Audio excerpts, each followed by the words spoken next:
Say me and Julio. Yeah, seeing me and Julio down by the schoolyard. Seeing me and Julio down by the schoolyard. Well, Mama Pajama rolled out of bed and she ran to the police station.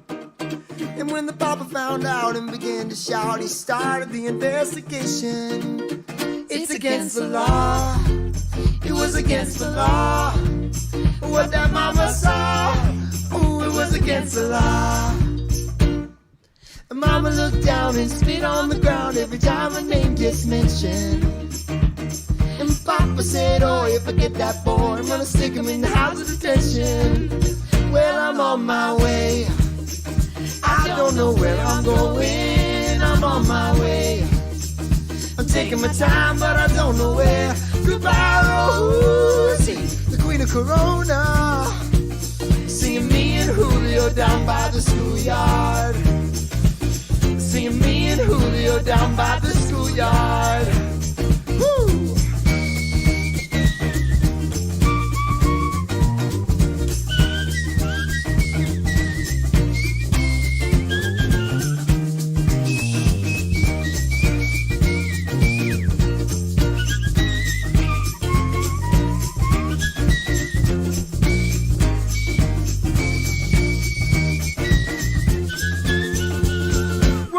In a couple of days they're gonna take me away, but the press let the story leak. But when the radical priests come to get me released, we was all on the cover of Newsweek. Well, I'm on my way. I don't know where I'm going. I'm on my way. I'm taking my time, but I don't know where. Goodbye, Rosie, the queen of Corona. Seeing me and Julio down by the schoolyard. Seeing me and Julio down by the schoolyard. Oh, I'm seeing me and Julio down by the schoolyard. Oh, I'm seeing me and Julio down by the schoolyard.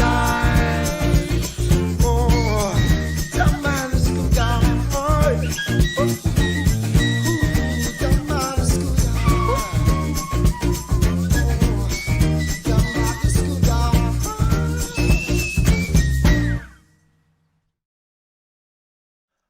Hell yes. Woo! Holy shit. Welcome, one and all to Black Sky Legion episode 130. What's next for one of the most beloved space games? One of our most beloved space games. Holy shit, that song. Good stuff. Goodbye, Rosie, the queen of Corona. Ooh, that one seems a little different now. That hits a little different than the way it was meant to back in the day. I am your host, Kai Zen. I am enjoying a lovely Boulevard Brewing Company barrel quad aged, whatever the fuck this is. And on my left hand, I have a bottle of 6 and 20 Carolina Roja, because that's how we roll. We do wield up here. Man, it's going to be a good show tonight. We got a lot to talk about from the news and whatnot of this week. So let's get it rolling. Why don't we start right off the bat with the Space Khaleesi from the Star Citizen Research Group, Lady Raincloud. Say hello to the beautiful people and tell them what you're drinking tonight. Hey everybody, what's going on? It is Rain, and I am drinking combination of just some water and some Coke, and then slowly sipping on some Jose Cuervo, some strawberry lime margarita. Hell yeah. I accidentally started off with New World as background footage. I clicked the wrong thing. I went to click on Nomechki, and I clicked the wrong one. So sorry if anybody was confused, like, what the hell am I watching? Yes.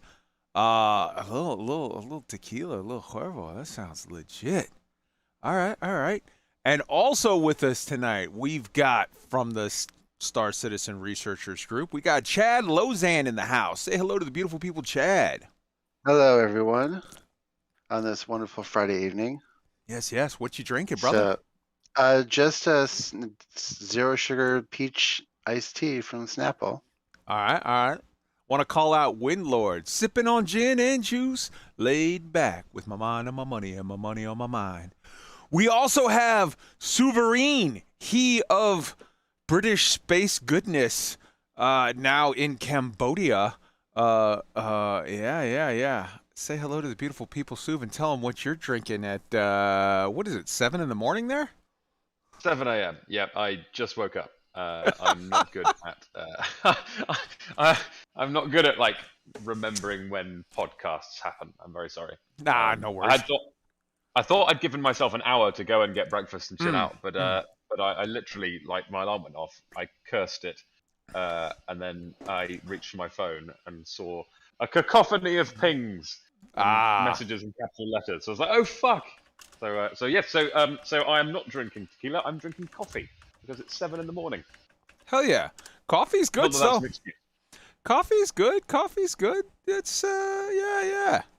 There's nothing. We haven't done sound tests. Do I sound, if anybody's listening, if we have any listeners at all, could you holler if I sound very quiet?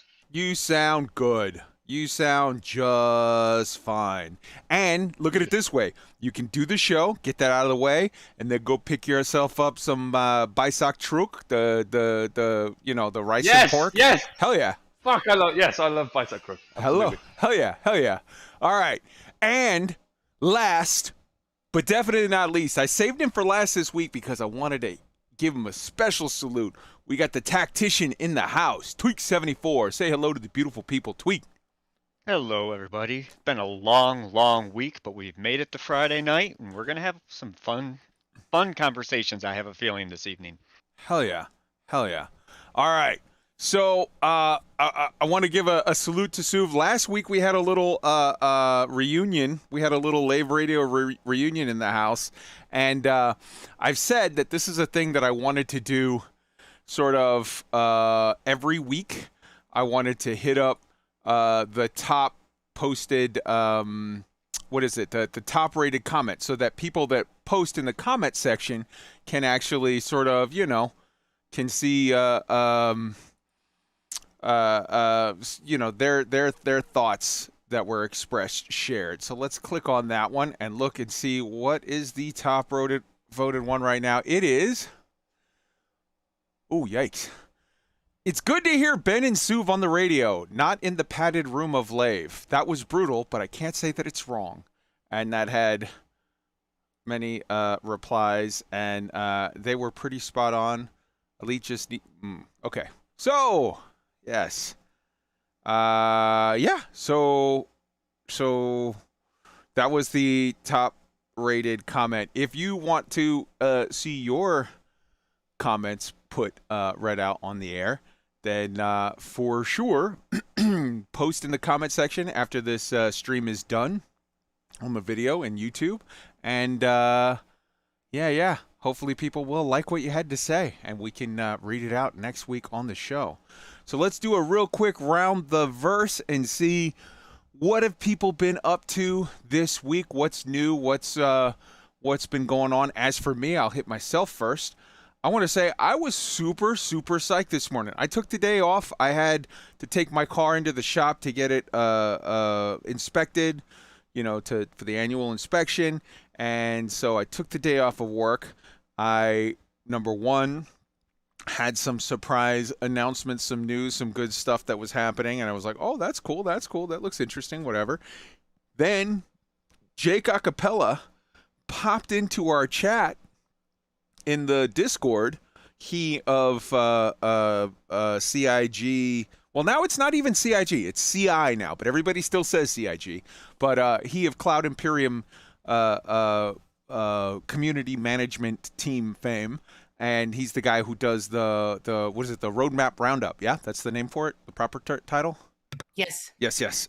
We love Jake, and I told Jake flat out, he got my love when he, right before the major funding thing drive, he posted a shitload of bad news on the roadmap roundup.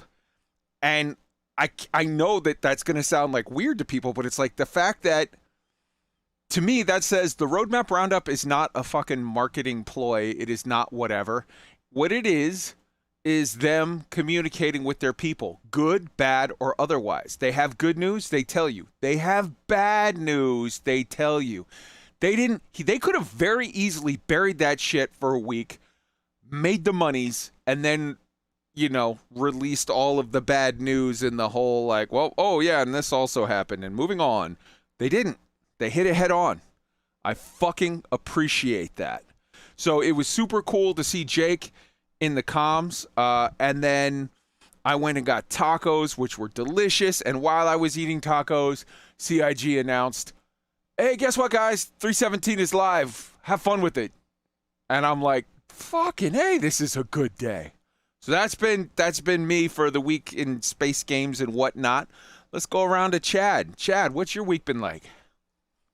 Well, just work. I've been playing the PTU, going to various places, seeing the frame rates and all the stuff I can see. Overall, super impressed. Hell yeah. The work is amazing. Rain Cloud. Quite busy actually. We had some leadership changes in the Skunk Works, and I'm back on active staff and leadership there with the rest of the team. I went back to playing Kerbal Space Program and am now working on my first mod for the game as well. I want to take a second and hit you on that specifically. You showed me some very cool stuff during the week. Why don't you talk a little bit, just real briefly, about the fucking, for KSP1, they created interstellar travel and have stuff, and then the new video thing that came out. Why don't you tell the people about that real quick? Yeah, so there's a mod project. I know the mod author. I've been speaking with him today and yesterday, called Galaxies Unbound, which adds over 100 new planets and dozens of new star systems and actual interstellar travel to Kerbal Space Program 1. You need a few mods to make it work, some dependencies and things like that, but all of the planets were hand textured. They were built from hand. All the stars were built by hand. The gas giants were built by hand. And so that's a thing. And then I also shared with you a video, an older video from a gentleman named Hazardish that put out a really, really cool old school stuff to show people what KSP was like back in the day. Yeah, and then outside of that, I've also been playing in some Imperium and Flight of Nova we're going to be talking about hopefully next week too. Been chatting with the lead dev there, David Lloyd. So lots of cool stuff coming, I hope. Hell yeah. Real quick, just on the notes here, looking, because I'm looking at the notes, I see that Drew Wagar also posted a comment on our last week's show. An interesting listen, both Ben and SOUVARINE. SOUVARINE is absolutely correct. Step away from Elite. It's over. Oof. Ouch. Yikes. Big oof. Let's, on the heels of that, let's transition to Suv, who just this week became a meme yet again, became a song yet again with regard to his comments. Alec Turner, friend of the show, he who created he who provided the thumbnail for today's show, he had a little what do you call it, EDM remix of just walk away, it's over, just walk away, it's over. Oh God, Suv. What do you think of this? It was pretty great. You're on Lave Radio singing "Store Alert," and then now you're here singing this. What are your thoughts, Suv? And how was your week? I probably ought to make it an objective at this point to be memed on every major space game podcast, because I'm not doing too badly. If that was my objective, I'm doing okay. Hell yeah. It's been good. I really, it's been really, really fun being back in this community, and I've really, really loved being able to play games with people again, and hopping into voice when I've got nothing else to do, and catching up with old faces, and I'm loving living here, obviously. So yeah, I've had a really, really good week. It's been brilliant. And in terms of space games, I've been in terms of all games, I've been splitting my time pretty equally between No Man's Sky and New World. In New World, I'm level 55.5, I think, and I've been leveling, and you guys have been very, very kindly boosting me through lots of endgame dungeons, which has been really thrilling and a little bit humbling because nearly everything in the game seems to be able to one-shot me. So I also I want to mention what.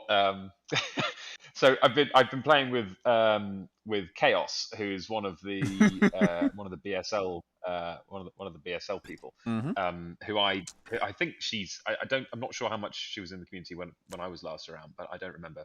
She's having new. met her before. She's new. Okay, yeah. Yeah. So she's super cool. And she and I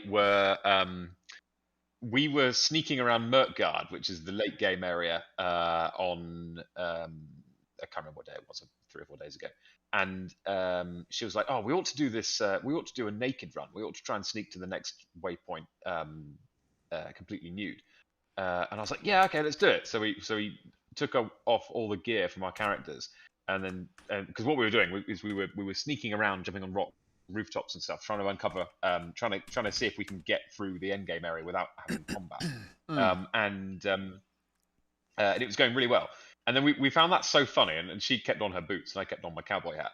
And we found this so funny that between us, we came up with the idea. I think she probably suggested it originally. We came up with the idea to start completely new saves on a completely new server, and with the only objective being get to Merkgard, get to the very, very top of the game's end game content without any clothes or any gear. So that's what we did. We started new saves on a server called Valhalla in one of the other server groups. And as soon as we landed on the beach, we didn't do any tutorial missions at all. We didn't unlock camping. We didn't unlock trading. We didn't unlock anything.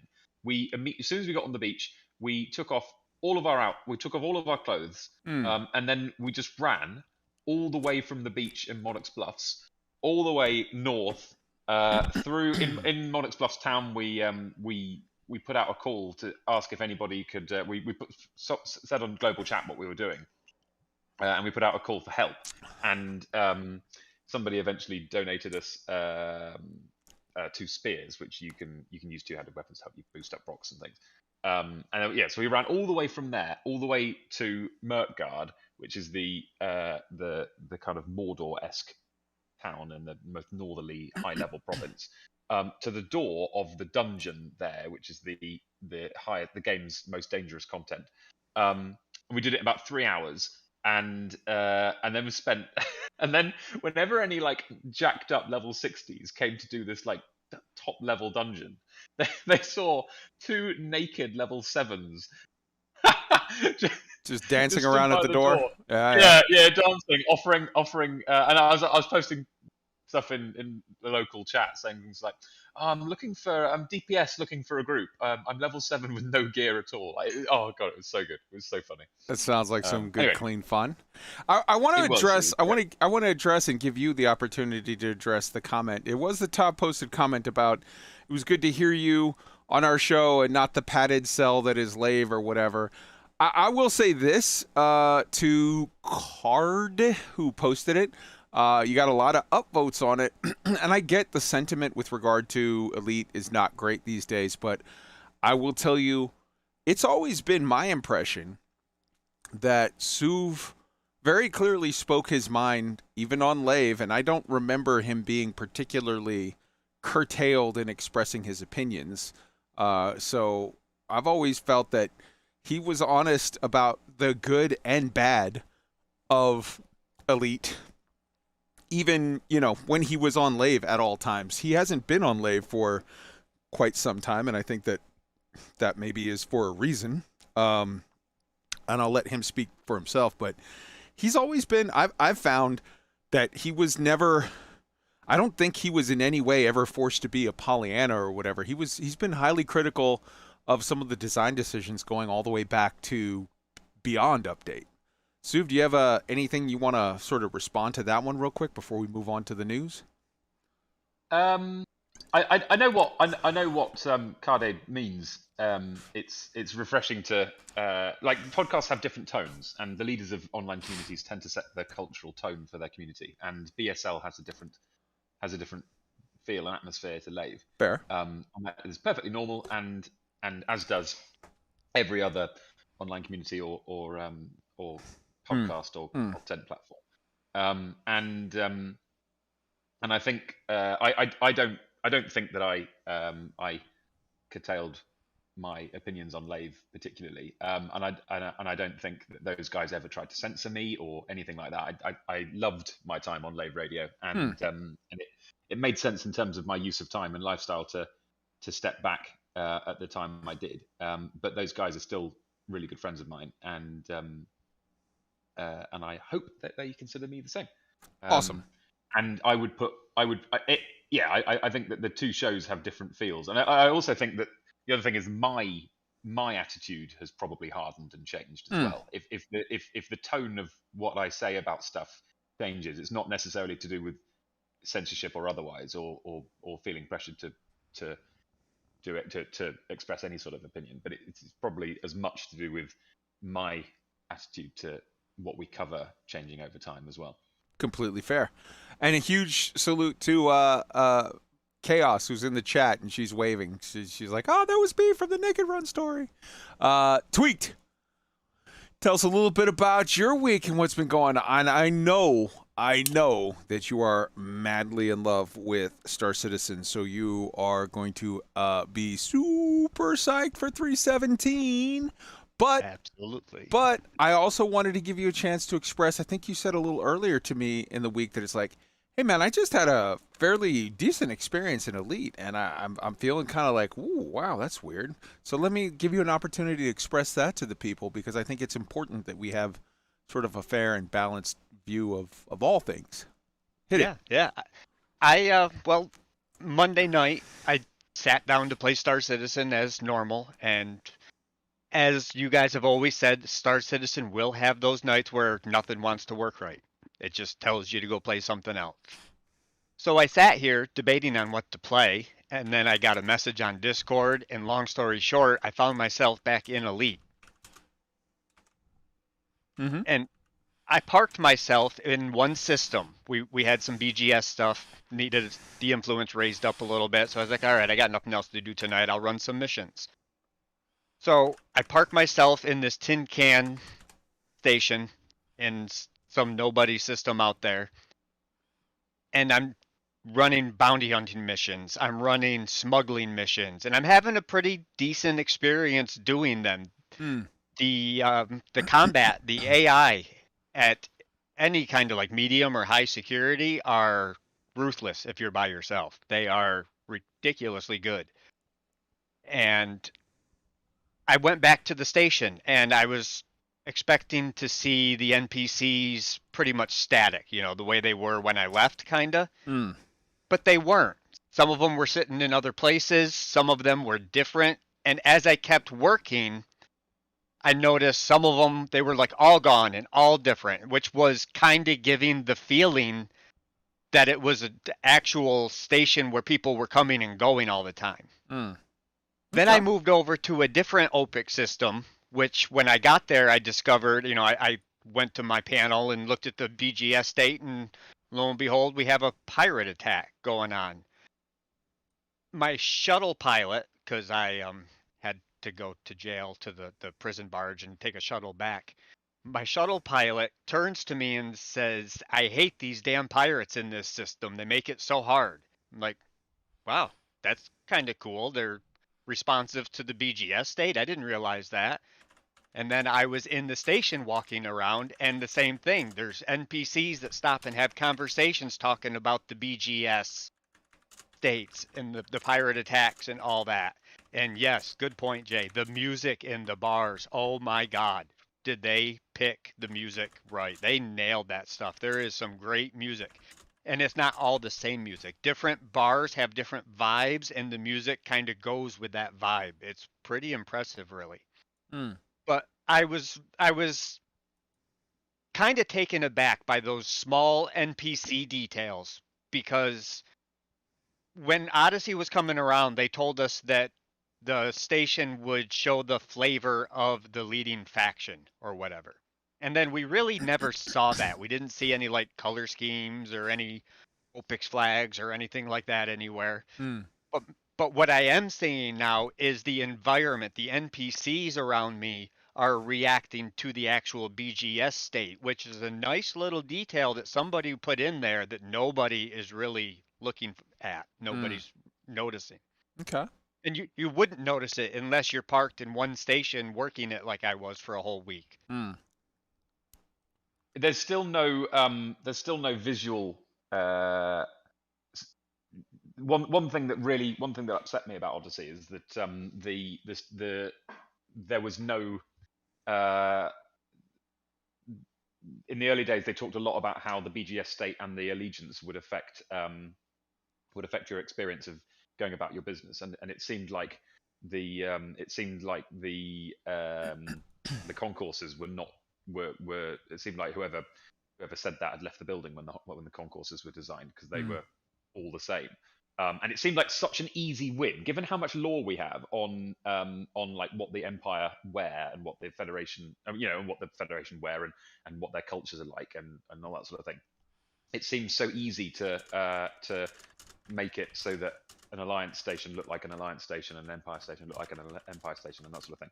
I did notice that the NPCs do make comments on stuff based on system state, which was really cool. I think that's actually been in since basically launch. I remember the little sound bites that related to what was going on, and that is really cool. But are the NPCs and concourse interiors still generic across all systems, or have they been personalized to system allegiance yet? So 90% yes, they're generic. There are some things where it's like slightly different sort of filters of like color palettes, where it's like, an industrial is like more like brownish, and like a harvesting, like a whatever you call it, agricultural is more like greenish, and like a high tech is more like blue or whatever. So it's like there's like a little bit of a color filter, but it's just like the ending to Mass Effect. It's barely noticeable.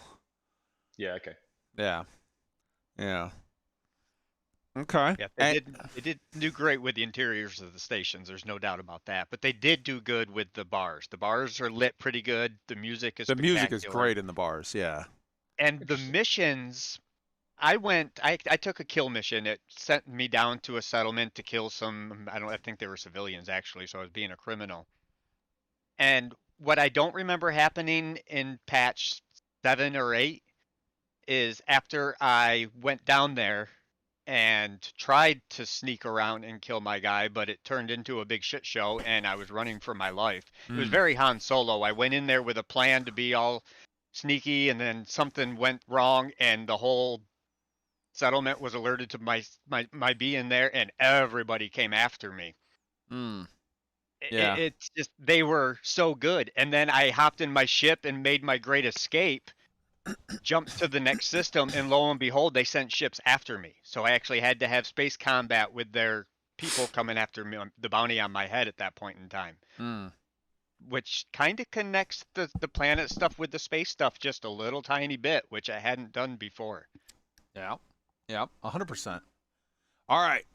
So let's hop into Thing a Week. We got some cool shows to start off with, to start us going, and then we're going to get into, sort of the meat of it with the 3 big games that we talk about every week. So let's get it rolling. The very first thing we have here for your enjoyment and entertainment is the extended intro for the new Star Trek show. Look, here's the deal. I know half the people love, 5% of the people love the new Star Trek shows, and everybody else not so much. I'm telling you, have an open mind. Look at this. I think some of the new Star Trek isn't that bad. It's just not what I felt was old Trek. It just didn't have that hopeful feel. This new one has this much more hopeful feel. So let's look at it and see what you guys think. Let me know.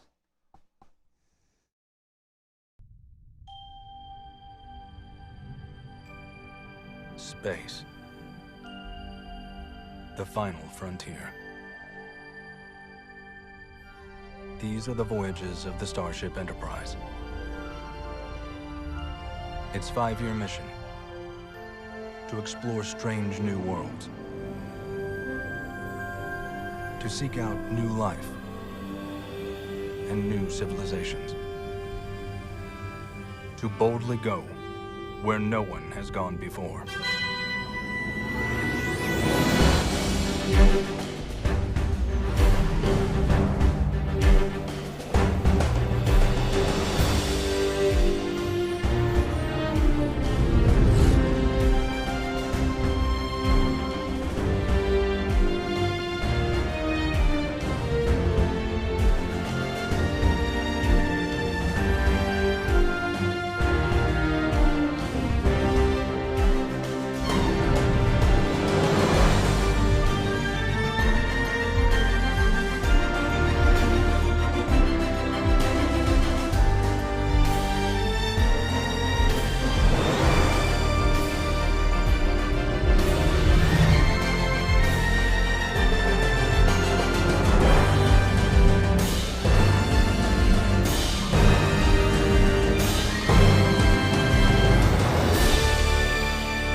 Star Trek Strange New Worlds, new series streaming May 5th. Now look, I'm going to set the tone here for this conversation and say this. Like, I'm not going to have this devolve into this show versus that show, whatever. I don't want this. I don't want to tear apart Star Trek, whatever. I think Discoveries did some cool stuff. I think Picard did some interesting stuff. I haven't watched both of those 100%. They weren't for me personally. I think that Discovery and Picard both had some interesting things to bring to it, and I think I probably would have liked them much more had they not had the name of Star Trek on it. Sidebar, fucking Orville is my Star Trek. I love it. Below Decks is a stupid, silly cartoon, whatever, but I fucking love that show. It's so great. It's not Star Trek either, but like I give it a pass because it's so like just silly, stupid fun. It's basically South Park in Star Trek form. So like I think there is some redeeming qualities and some good sci-fi to Picard and to Discovery and to some of the other whatever more recent things. It just doesn't, for me, have that Star Trek feel. And this thing looks to have that Star Trek feel in spades. So I want to open this up to the whole panel. Everybody hop in. What do you guys think? Because I see that trailer and I say, if it doesn't get your dick hard, I don't want to know you. As somebody who got married directly because of Star Trek, I met my spouse through Star Trek. Hell yeah. This is fantastic. Hell yeah. And the Enterprise looks gorgeous. She looks amazing. Hell yeah.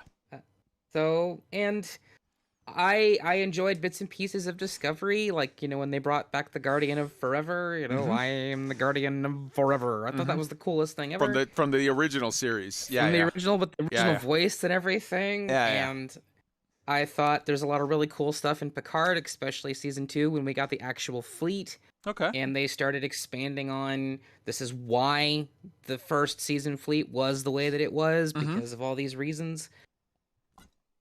This, though, I haven't felt like Trek has been for me since Nemesis. Since the end of the TNG era, and some of the stuff that they were doing post that with Star Trek Online. Hell yeah. But I don't think I've been this excited for Star Trek since Nemesis, to be entirely honest. This is fantastic, and God, the Enterprise just looks awesome. She looks great. So yeah, there you go. Positivity from Rain. Hell yeah, hell yeah.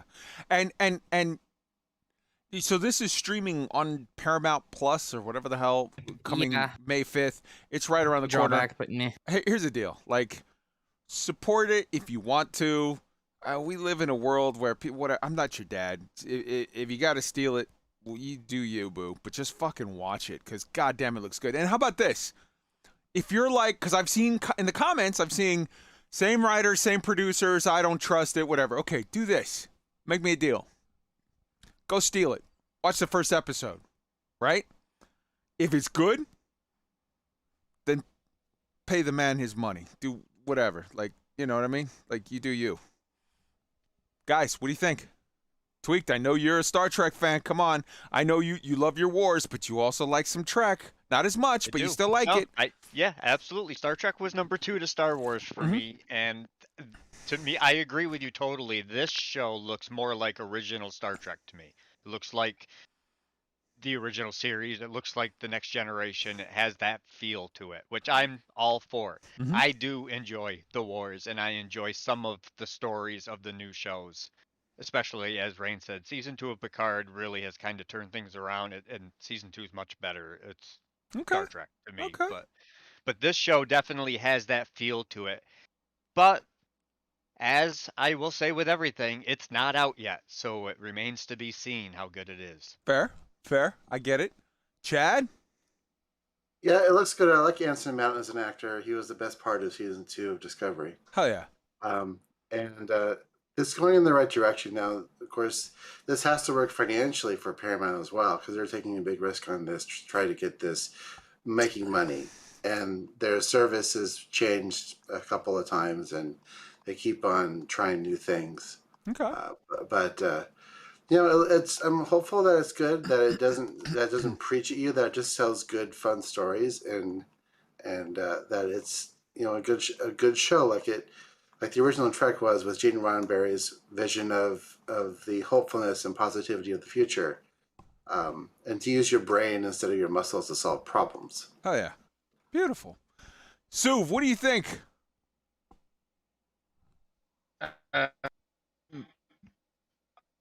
I'm not a Star Trek guy. I don't not because I not have anything against it. I just have never got into it. Fair. Never watched it. Ooh, you were breaking up.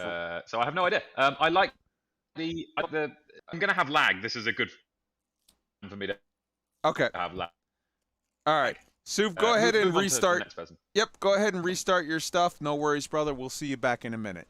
All right. Maybe a conversation for another time, but I think you could really look at both of these franchises, Star Trek and Star Wars, and what we've seen is the companies that now own these franchises try to do new things to bring the franchise into the future, and realize that the fan bases don't really want that. They don't really care about that, and kind of dial it back to the OG feel, as The Mandalorian has done for Star Wars, and it looks like this Star Trek may do for this series. Comment to not me, Mister in Twitch. Paramount are in no rush to make it available over here in the UK, so my interest is 0 right now. Here's my comment. You live in 2022, motherfucker. Fuck the man.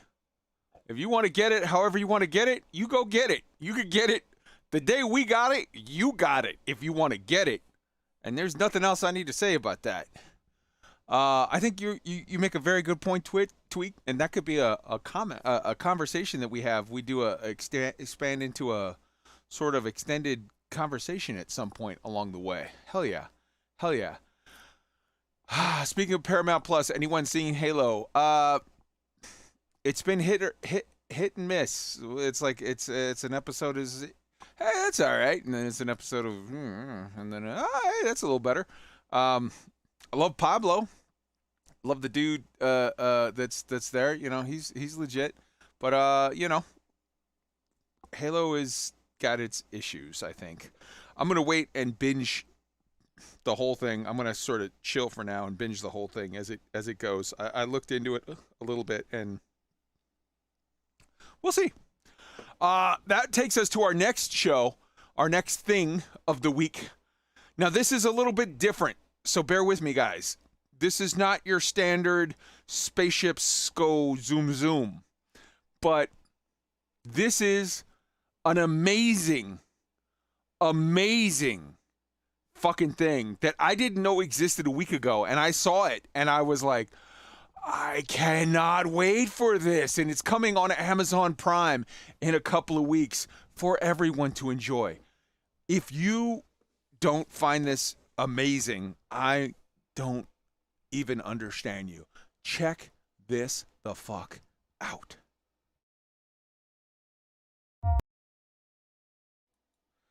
All right, let's get into this. So, the show is Nightfall. It's included with Prime. It's coming out in a couple weeks. It's coming out May 20th. I've been madly in love with Sissy Spacek since Coal Miner's Daughter, like a movie like, I don't know, fucking forever ago. She was phenomenal even in Bloodline not that long ago. I am madly in love with J.K. Simmons, J. Jonah Jameson, a.k.a. the Nazi dude from prison in Oz, a.k.a. The weird fucking psycho teacher of the band in that one movie, whatever the hell that was. The premise here, and I also love the weirdo Russian dude that was in Fargo. The premise here is like, and I don't know anything more than you know about it, having seen that trailer. That's all. I didn't know that existed a week ago. I just saw the trailer and was like, I want to go to there.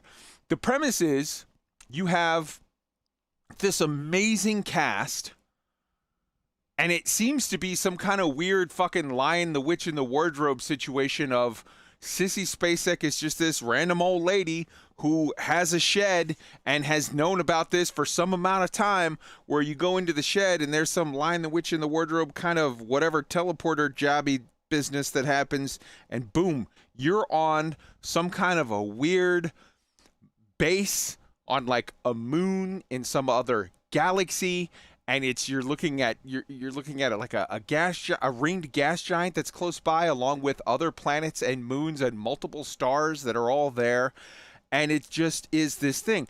Now, as a thought experiment, this brings up several thoughts to my mind. Number one, is this something that aliens left here, on the planet, billions of years ago or something, and then, humans found it at some point along the way and have hidden it and kept it hidden? Or is this some kind of gateway, and there are aliens that have the ability to make themselves pass as us, and they're moving around? You saw that guy in the clip.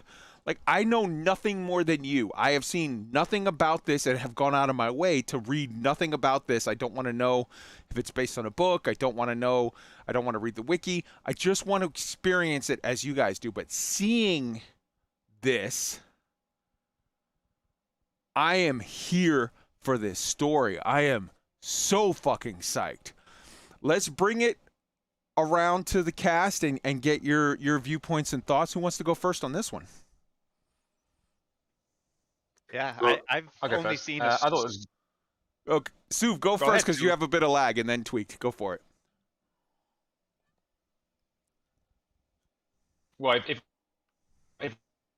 I all, then tell me to shut up. But the premise is old couple have portal to some sci-fi place in their house, and everybody else seems to be an impediment to them enjoying that. That's really cool. There aren't very many in which old people are the stars. There are too few, actually. And so that's a cool original setup right there. The cast is amazing. The production values seem really high. I hope that it is.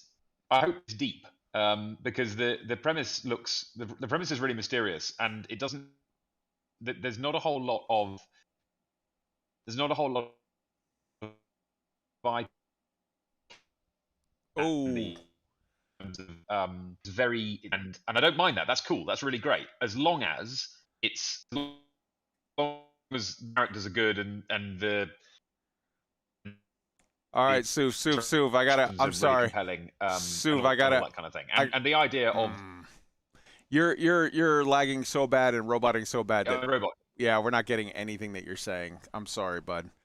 All right. Yeah, I'm seeing in the chat the first thing I thought of, because I did hear the first bit that you said, which was like, it's weird that we don't get a lot of, interesting stories with older people, whatever. I immediately thought of Cocoon as like, holy shit, yeah. Yeah, I'm so sorry, Sue. Tweaked, what are your thoughts on this one? Because I again, a week ago I didn't know this existed. Now I need to have this in my life. Yeah, I saw a different commercial for that in passing the other day, and I didn't really catch what it was. It definitely has caught my eye. I am here for any good science fiction story, a story that takes me away from Earth and somewhere different and new with cool stories.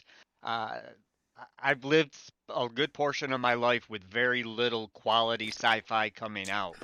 That is not the case right now, and I'm going to enjoy every bit of it. Hell yeah, hell yeah. We live in the genre of the expanse, or the time of the expanse. We live in the time of but for I all lived mankind. in the time of Star Wars. I thought it was going to be sci-fi forever, and then it just kind of was not. Oh, yep.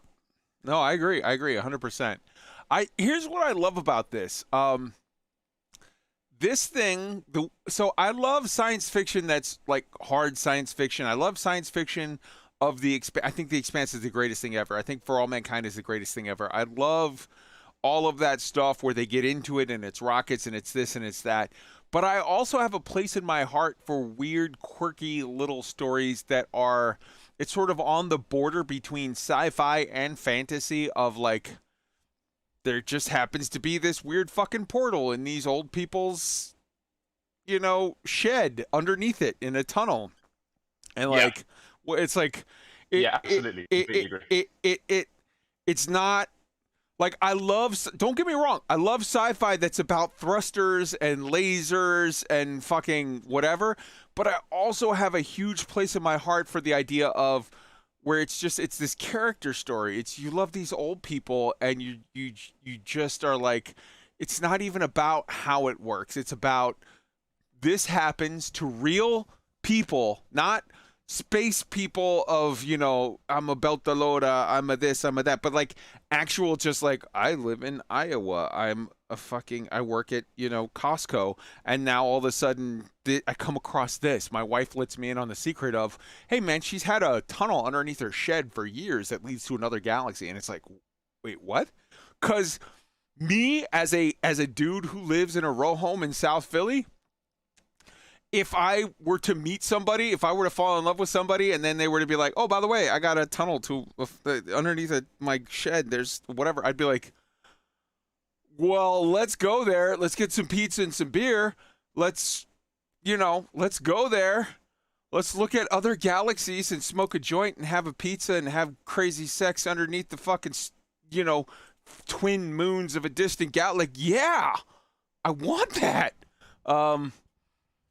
It is correct, Jay. Fantastical sci-fi, as Drew Wagar names it. 100%. I like the idea of, sometimes there's this. I love this new Star Trek because it's going to be hard sci-fi and it's going to be whatever. But I also love a character-driven story of like just this sweet old couple that you're like, oh man, I wish I was them and had this. Rain, what do you think? This is not normally my speed, but this seems kind of cool, actually. I don't know. Maybe the wife and I will sit and have a watch with this. What do you think, Chad? Some producer somewhere got a lot of money to pay lots of really good actors to make a story that people would look on a paper and go, really? But no, it's a risk, and it looks very interesting. I didn't know this existed until 5 minutes ago. Yeah. So, yeah.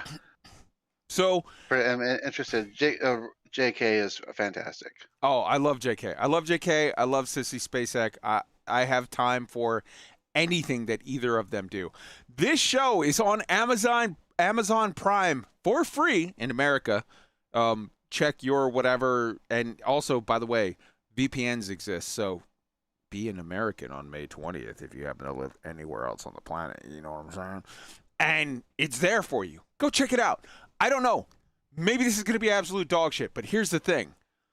The trailer was amazing, and I don't think that Sissy Spacek does dog shit. I don't think that J.K. Simmons does dog shit. So I am 100% here for this to see where that goes. All right, so that covers those. Why don't we get into our sort of the main space shows, space games that we cover on the reg? Why don't we start this off with Elite Dangerous, because I want to dispense with it and get it out of the way to, as quickly as possible. Because let's be honest, there's not enough there.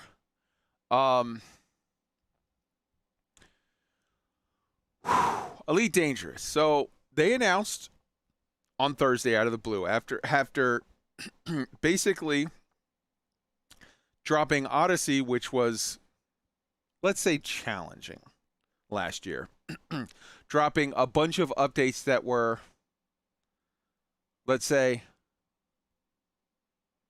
I'm seeing Riamar. What show did you just talk about? We were just talking about Night Sky, the trailer. It comes on Amazon Prime May 20th, so go check it out.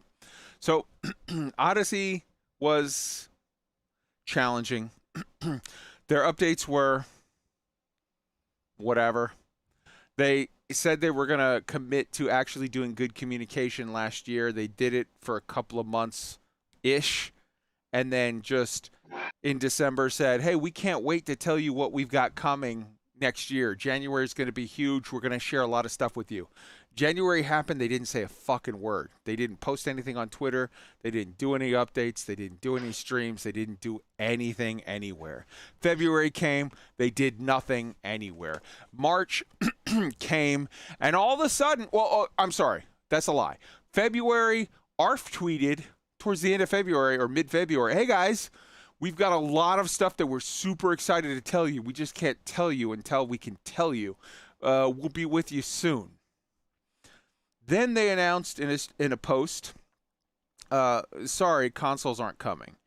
Then they announced after that, sorry, we can't fix tiling.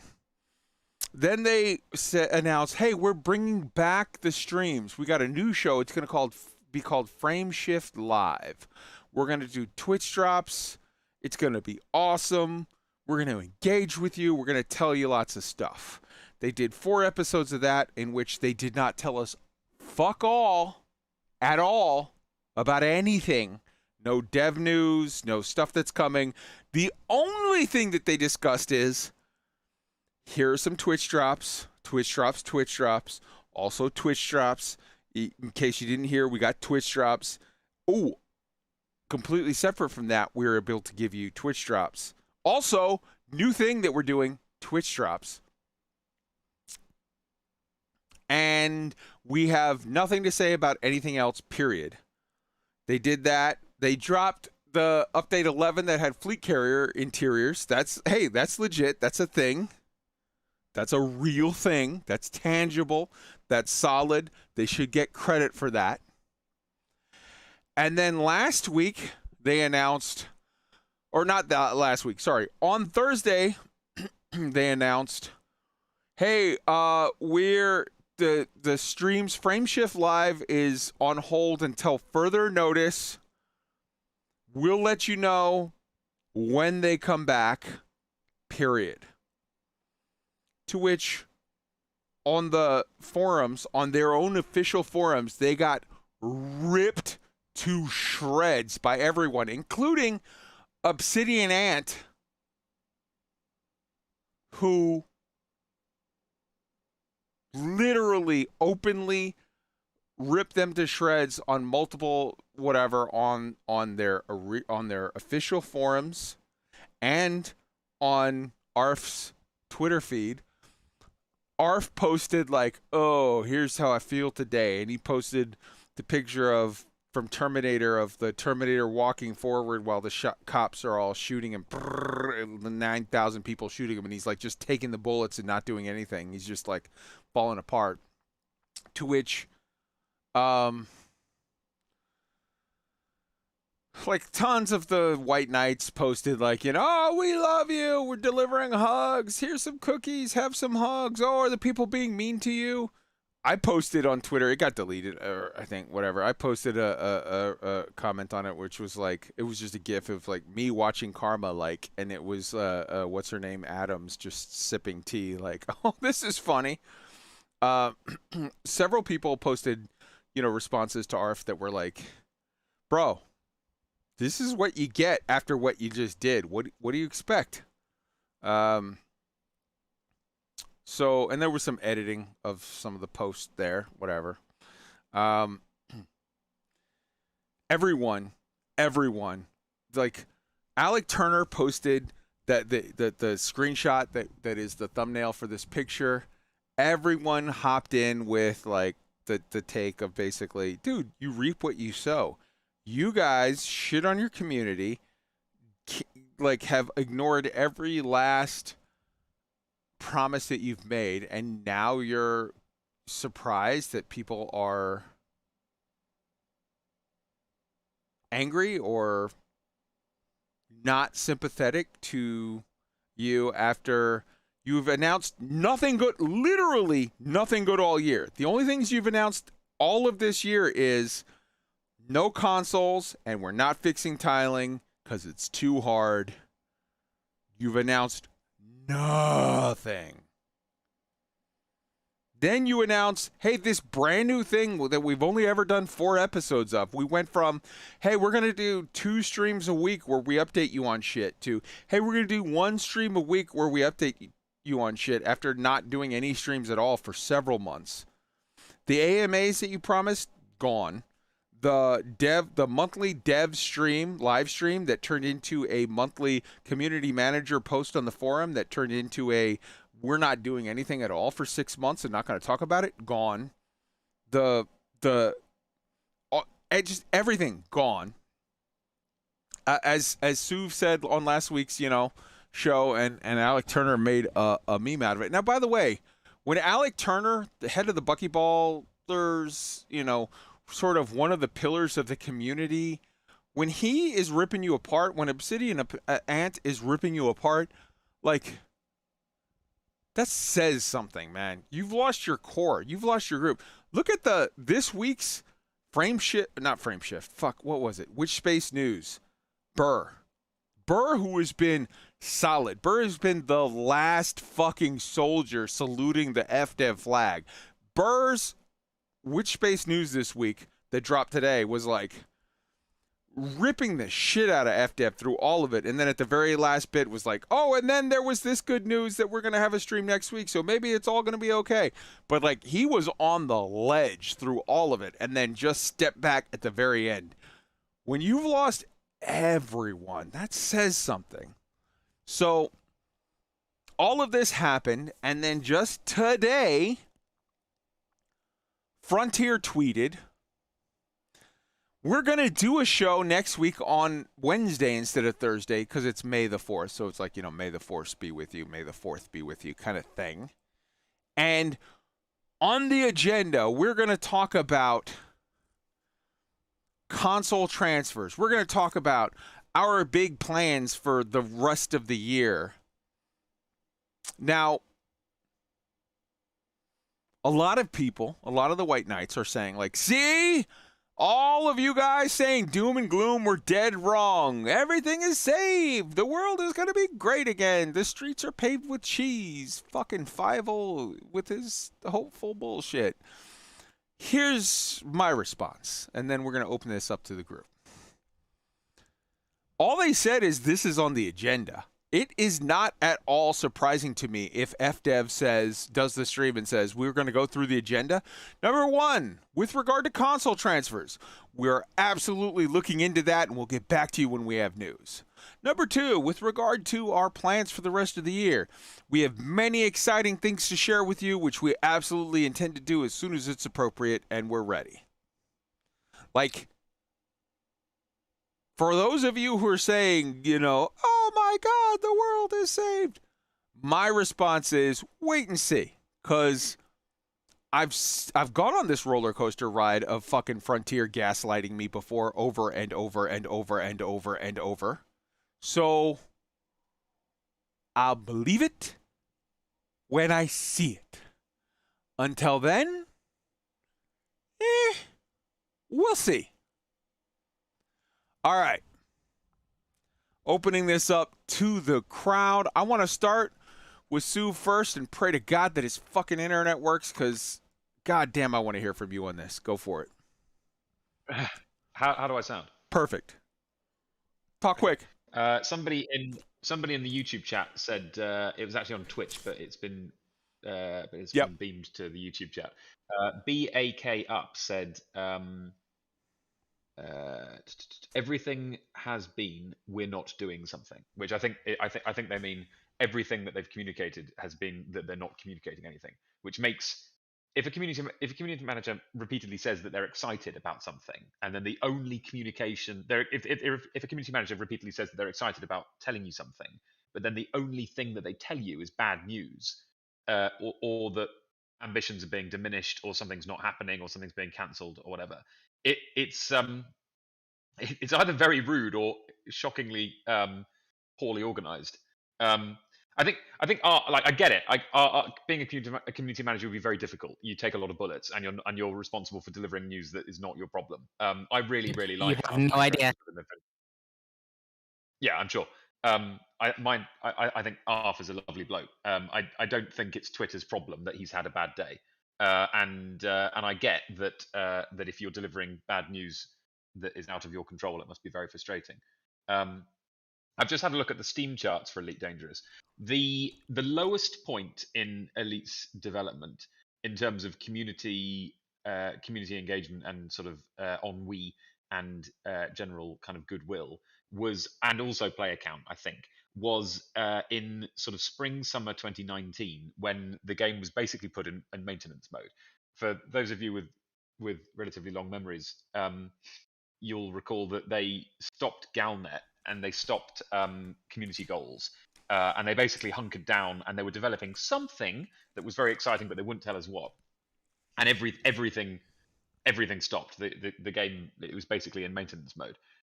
Even things like Galnet, which had been an absolute staple. That was anecdotally the lowest point in Elite's development. It's the closest it's ever been to being just in maintenance mode.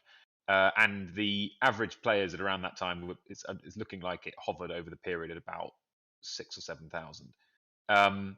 The Odyssey dropped in May 2021, I think, and was the peak players that Elite has ever had at 27,500. It then absolutely plummeted, and for most of this year, it's been hovering at an average of around 6,000. So in terms of I can't comment on what the revenue from Odyssey's unit sales would have been, because I haven't looked. Presumably the information is relatively accessible. But the the coverage was so bad that it can't have been as successful as they wanted it to. So the only benefit to making Odyssey would have been unit sales, and they said in 2019, when they were ramping up Odyssey production, that there were 100 people working on Elite Dangerous. The average developer salary in the US, I know, it's a UK company, so it would be, I don't know. Fag packet maths would indicate that it's the unit sales alone, I'm not sure whether would have covered the development cost of creating Odyssey. And in terms of player engagement, Odyssey has actually been a bad thing for Elite Dangerous. There are fewer players engaging with the game on a regular basis. There are fewer active monthly players than there were before Odyssey released, which is a pretty shocking result. So I don't. Basically, what I'm saying is nobody should really be surprised. If you were Frontier Developments, you would not develop Elite Dangerous anymore. You wouldn't bother. You'd be like, well, the 2 years we spent developing Odyssey were a stratospheric mistake. We haven't recouped our costs, and it's actually damaged the game in terms of player engagement and active player numbers. There are now only 6 or 7 players who are logging in every day. That's not going to wash our face. That's not going to justify. That in no way is that going to justify continuing to spend money on developing ambitious things like interiors of spaceships and stuff.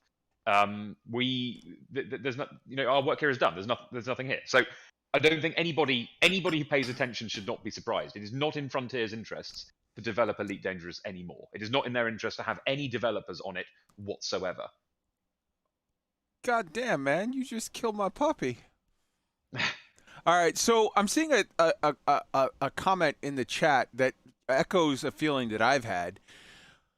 Arf says, we're super excited to share news with you, and then the only thing they share in the next 3 months is bad news.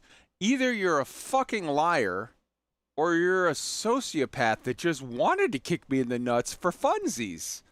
Either which, yikes. Tweaked as the other old school elite player here. Your thoughts? Yeah, I mean, everything you said is 100% true. I have zero faith in FDev.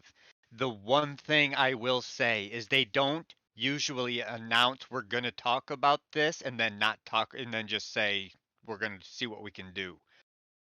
I totally would not be surprised if we get there on Wednesday and they say it's just too hard, we can't do a full account transfer, we tried, we're sorry.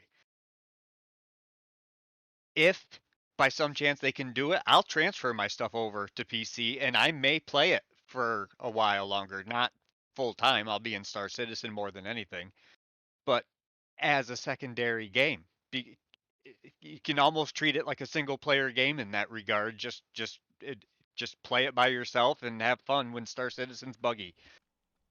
But if we don't get there, if we get there on Wednesday and they say it's bad, we can't do it, and then they spell out some really lackadaisical, lazy kind of plan for 2022, it's trouble. And not for nothing, there was a tweet that came out earlier in the week which kind of streamed a internal FDev financial report, and it was clear they spelled it right out with graphs and everything that Elite Dangerous makes zero money, really, and the dinosaur games are great, and the F1's going to be great, and this is great, and that's great, but Elite sucks, and it's a noose around their neck. So I posted that in our Discord for people to see. That is a unlisted video that is meant to be a COVID workaround for a requirement that they have. As a publicly traded company in the UK, and I'm not a lawyer, I'm not getting legal or financial advice. Maybe what I'm about to say is dead fucking wrong. It's just my understanding. Don't sue me and fuck off if you're smarter than me, whatever. Or enlighten me, whatever. My understanding is that as a publicly traded company on a market in the UK, they have a requirement, they have a fiduciary requirement to, like, give their backers, give their investors, shareholders, an update every year or every quarter or every something as to what's going on with the game. They used to do this in a, like, come to this event on this time, come to this location, and, we're all going to be there, and we'll tell you on a stage what's going on. Due to, like, COVID bullshit, they have to do it via, like, a video. So they post a unlisted YouTube video on their channel, but they send an email to all of their investors to, like, hey, here's the link. You can watch the video. We've now accomplished our responsibility to go step by step through the numbers, through what we're doing, what we've done, what we've made, where the money went, whatever. I got a hold of that. I posted it in our Discord. Many people have watched it. Apparently, not that many people had watched it before. And then many people have watched it now. Hello, Riamar and Fist to Face. Welcome. And this is the video that Tweaked is responding to. You can find it on the Black Sky Legion Discord. We posted it in the Elite chat.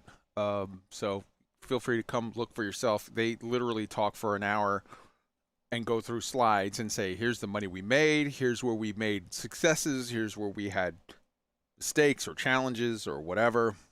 Again, all of this is coming through the sort of PR lens of their internal bullshit. So they literally said in the thing, like, well, you know, we had a less good than expected launch for Elite, but we've been updating our communications and doing a better job of communicating, and we're seeing player sentiment, you know, bounce back and turn around. And I'm like, oh, that is a fucking, that is either A, you are a liar, or B, you are completely unaware for what's going on.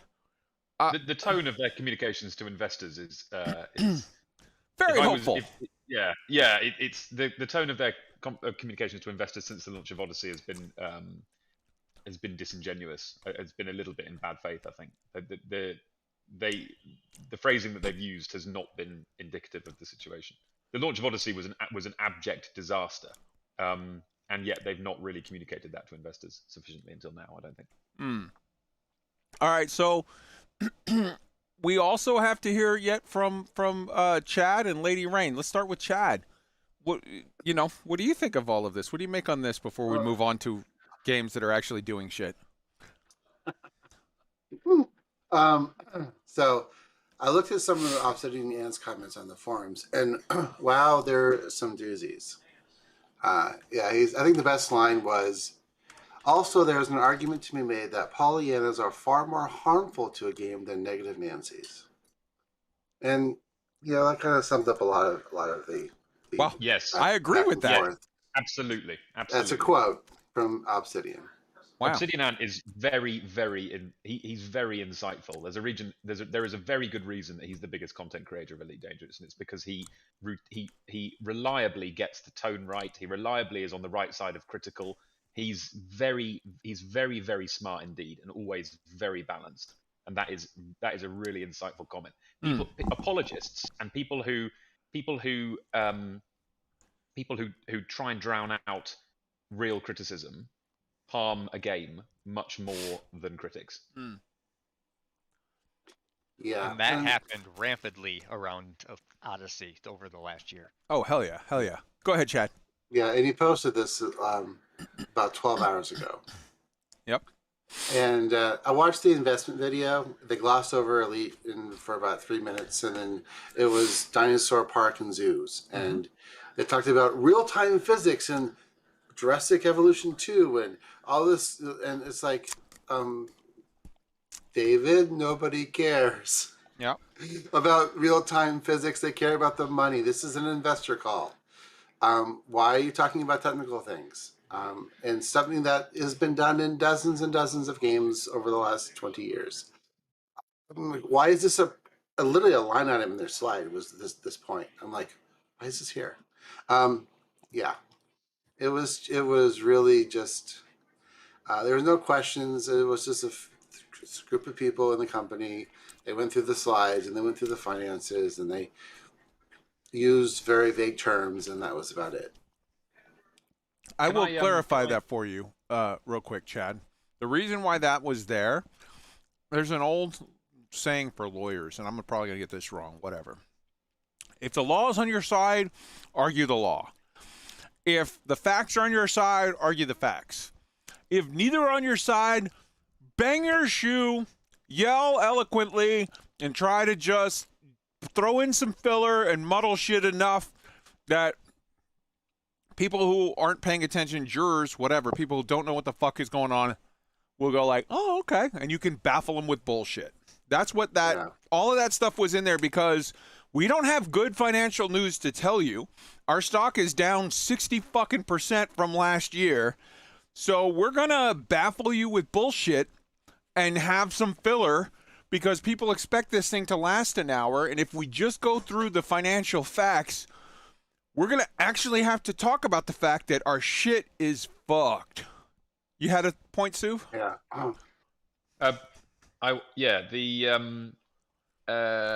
It's probably worth saying. I've just had a quick look on the Ubisoft share price. Give me a name of a publicly traded games company. Let's do EA. Activision Blizzard. Although they Yeah. shit the bed super hard. Like one that's not fucked. Yeah, I'm just maybe just Bethesda. quickly doing Bethesda. very Ubi. offline, Rockstar. Yeah. Rockstar. Okay, hold on. Just doing very top line. Just a quick check. I think that the plunge in FDev's share price is indicative of a wider route from tech stocks after COVID. Because Okay. everybody I'm checking is down a lot. COVID, I think Frontier, I think, were boosted a lot because of COVID, probably more so than industry average. But nearly all games companies have had a massive surge since about 2018, I think, particularly through COVID, and nearly all of them appear to have had a correction afterwards. But Frontiers has been more pronounced. The other thing I was going to say is that during the Kickstarter, in the very early days, one of the concerns raised by the OGs was that after Elite Dangerous's MMO life had come to an end, that the servers would be turned off and they wouldn't have access to their game anymore. To which David Braben said that, I think it was him personally, I don't remember, said that if in the event that it ceased to be a live service game, they would make the game available to players to play online. Offline, and host their own private servers and things. One of the biggest shames of the Odyssey thing is that Horizons is going to be replaced, or has been replaced by the Odyssey planets, because Elite Dangerous Horizons, I don't think Beyond added a lot to the game. I think the Beyond season was a bit of a mistake, really.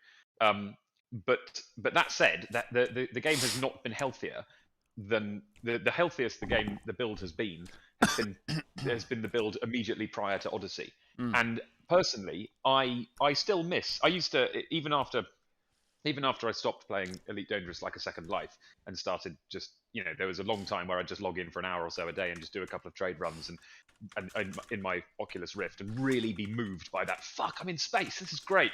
And I used to do trade runs in my Type 9 and dock flight assist off and really get a kick out of that. And I used to go and hunt the occasional Thargoid and really just loved it for the minute-to-minute interactions, which is the best way to enjoy Elite Dangerous. I don't think it would be a bad thing if the future of Elite was to drop the live service aspect, cease active development, and make the pre-Odyssey build available to players to play offline, and just give us all that in solo mode so that we can enjoy it for posterity. Because most players had to wait a generation between first encounters and Elite Dangerous. If you love the Elite universe, there's no reason to believe that you'll get another shot of it for another generation. And I would personally, I would be perfectly happy if I had that as an experience, because as a cockpit experience, Elite is still unmatched. And I think that one thing I'm really unhappy about is that the Horizons build is being overridden by the Odyssey build, which means that the shitty planet tiling, which is crap, like it is crap, it's impossible to ignore. If you play Elite Dangerous like a player, it's impossible to ignore. And the planets are, the terrain is worse. It's a real shame to me that Odyssey is replacing Horizons rather than sitting alongside it, because it will ruin. Like, I won't be able to go back and have the experience that I did when I loved the game and played it a lot, because that game won't exist anymore.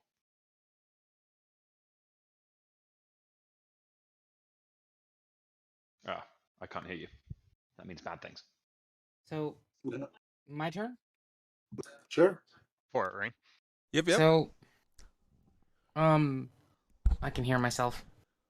That's weird. Go ahead. Yeah. So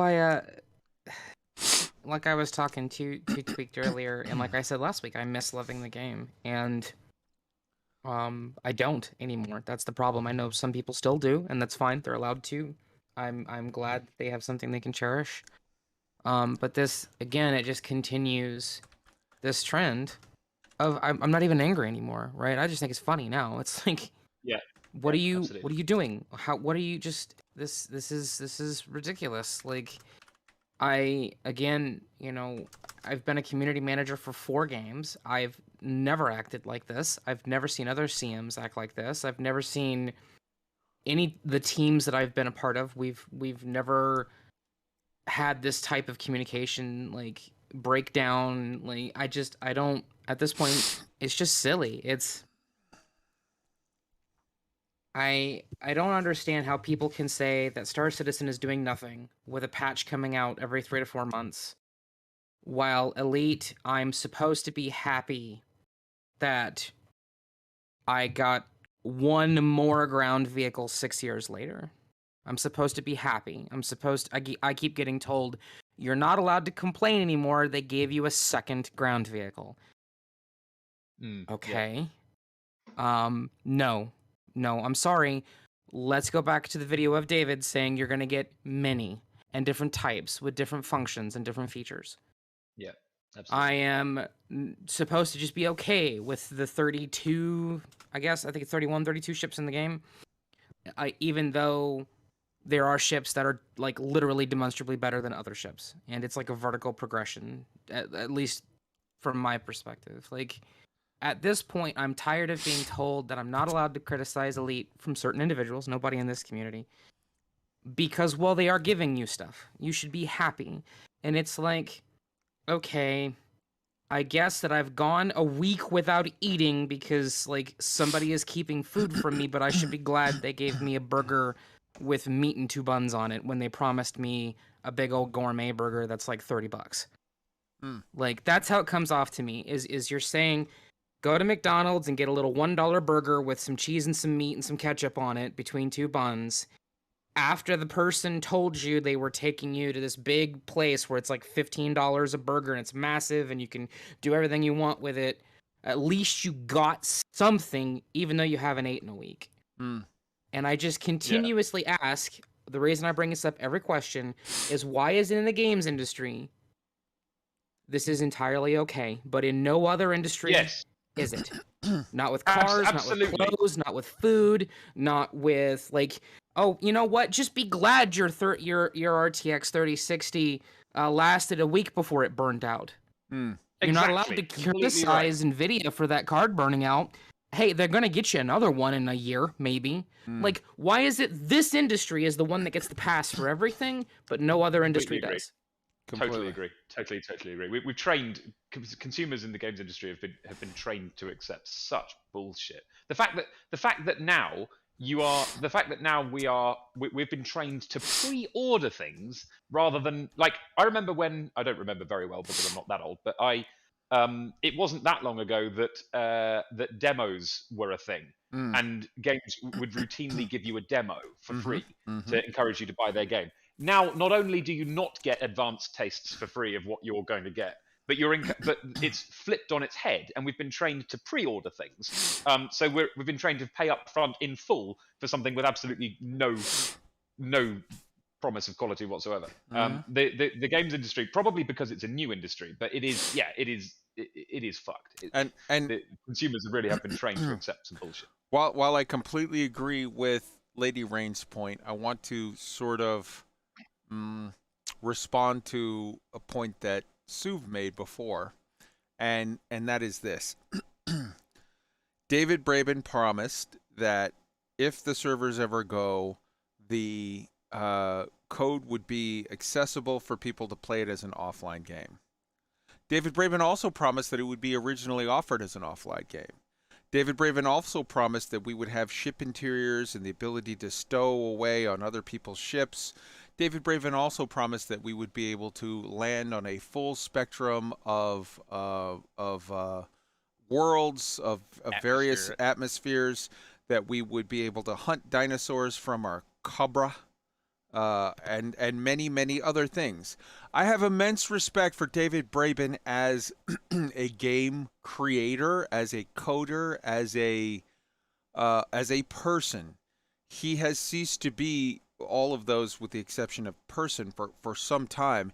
He is now David Braben, the businessman, David Braben, the publisher, and I have much less respect for that David Braben and I have absolutely zero respects for the promises that he made, as he has demonstrated repeatedly in the last year, if not for several before that, that he has no intentions of honoring those promises. Or at least, if he has intentions to honor those promises, it's pie in the sky kind of intentions that he's doing nothing to actually bring about.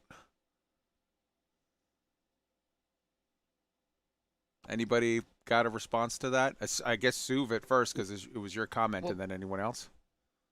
Yeah, I mean, yeah, I think you're totally right. I think David Braben's lack of engagement with Elite since the return is. I think David Braben was probably heavily involved in the return, the last season of Horizons, because it had all the hallmarks of stuff that he cares about, like scientific plausibility, high drama, moment to moment immersion, and a continuation of a 30-year storyline. I think he checked out with Beyond, because Beyond introduced some design choices that I don't think he would have embraced, and certainly wouldn't have driven. So I think that at this point we've got 5 years of David Braben not being in the room when Elite Dangerous is being talked about. Yeah, he's more interested in being the board guy, the publisher, the guy who's wheeling and dealing and doing whatever. And maybe he's great at all that. I don't give a fuck about all of that. I don't give a shit about Formula One race cars. Sorry, I'm American. No. I do blood sports. I'm not interested at all in fucking dinosaur parks. Just me personally. I don't care about Warhammer, RTS, whatever. I'm sure there's loads of people that will. I cared about one fucking product, Elite. And maybe David Braben is doing a fantastic job heading up the board at Frontier and securing all of these deals, whatever. I honestly wouldn't know. I don't give a fuck. I only care about Elite, and he's not been doing great with that. Rain, you had a comment? Yeah, it's the same thing, right? I cared a lot about what Elite could do, because, to be honest, and to be in good faith, they do have a giant freaking galaxy nobody else has. And I have seen, just like in Star Citizen, I have seen some of the most amazing vistas and views and just like wow moments. Even in Odyssey, when we got tenuous atmospheres after being promised we'd have gas giants like 6 years ago, which is something else Star Citizen delivered on. First, I just want to know why. I just want the community that still white knights the hell out of this game to tell me why they're so unwilling to demand better and more from Frontier. Because it's not that they don't demand more. They do. Everybody does. It's just they're resigned to the fact that FDev won't do more. Yeah, true. And to be fair, and to play devil's advocate, you can talk about all those things that they've done wrong, but the simple fact is the flight model is still spectacular. Yeah. The BGS does not exist in any other game I've experienced in the same manner that it does. Player-made factions do not happen in any other game that I care about yet. Having all of that kind of stuff is a stellar form of gameplay that you can't get anywhere else. You can't scratch that itch anywhere but Elite Dangerous. Yeah, agreed. So I'm gonna let's let Rain and Tweak's comment close this out. We've spent way too much time on this. Let's actually get to some relevant games. So yeah, let's start off with Star Citizen. We're going to start you off with a trailer for the 3.17 patch, which just dropped today. Please to enjoy.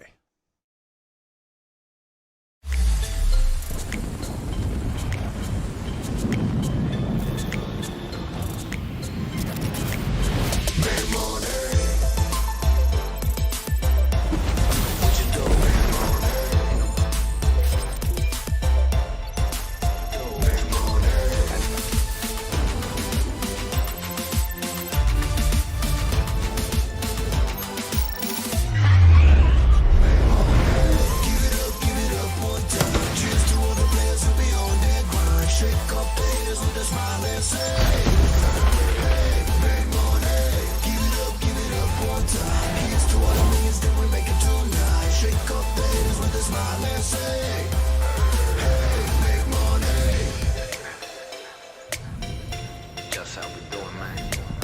Gotta make that money, baby. Chill. Yo,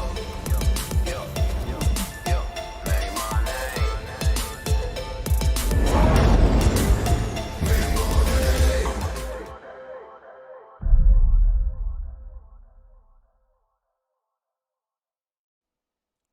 Hell yes.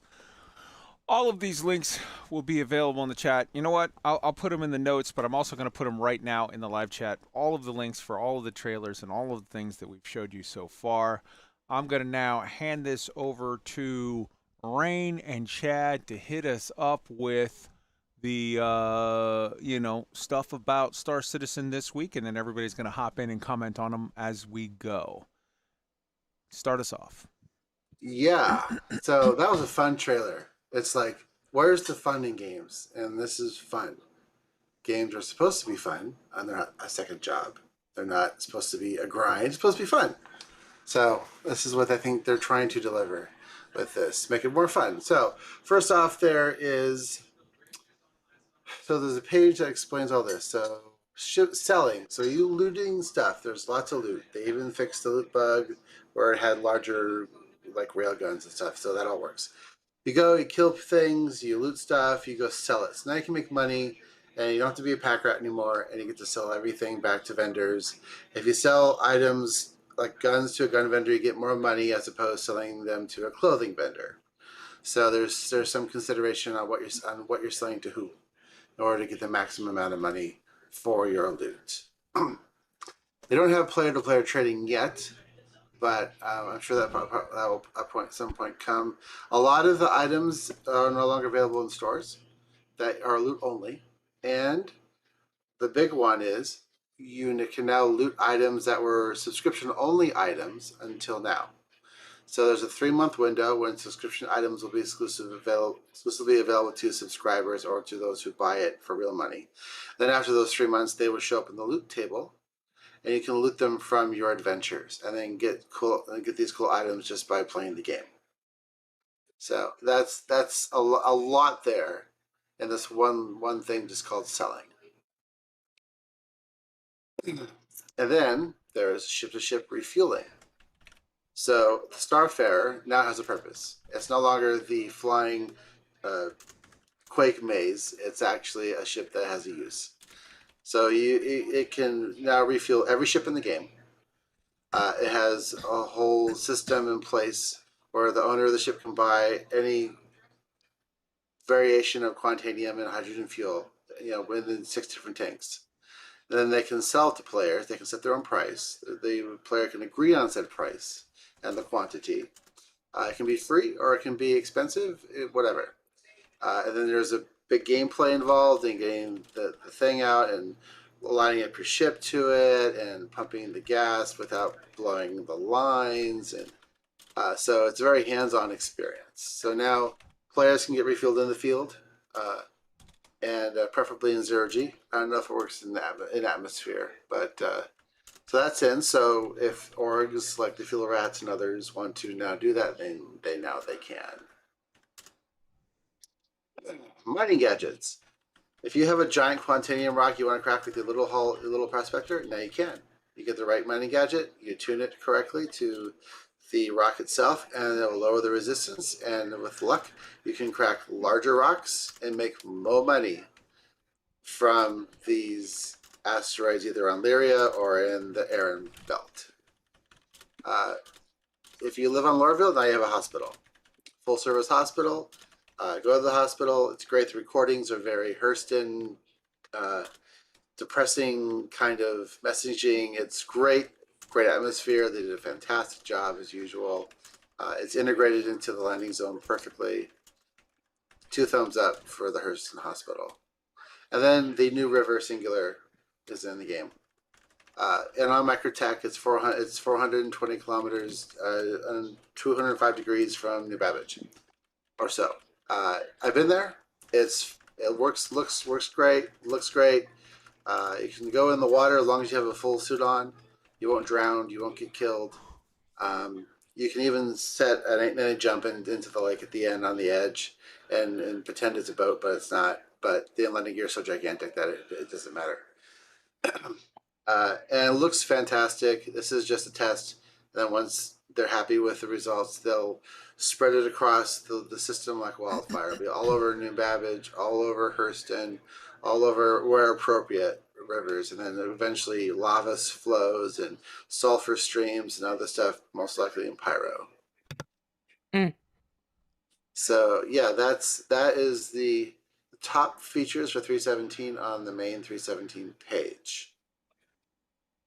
And on my end, just to let everybody know, the greedy company that only wants money made sure to add 8 vehicles into the game for you to purchase with in-game money by actually playing the game, that being the Cutlass Steel, the 400i, the Redeemer, the Spartan, the Raft, the Hover Quad, both variants of the Ares Starfighter, and the Hercules A2, with the most expensive ship being the 400i at 6.3 million, followed by the A2 at 5.5 million. On the back end of Star Citizen, Gen 12 and Vulcan, there's some information that I think Kai had in the show notes that got sent to me from Spectrum by Sylvan from CIG, who is a legend.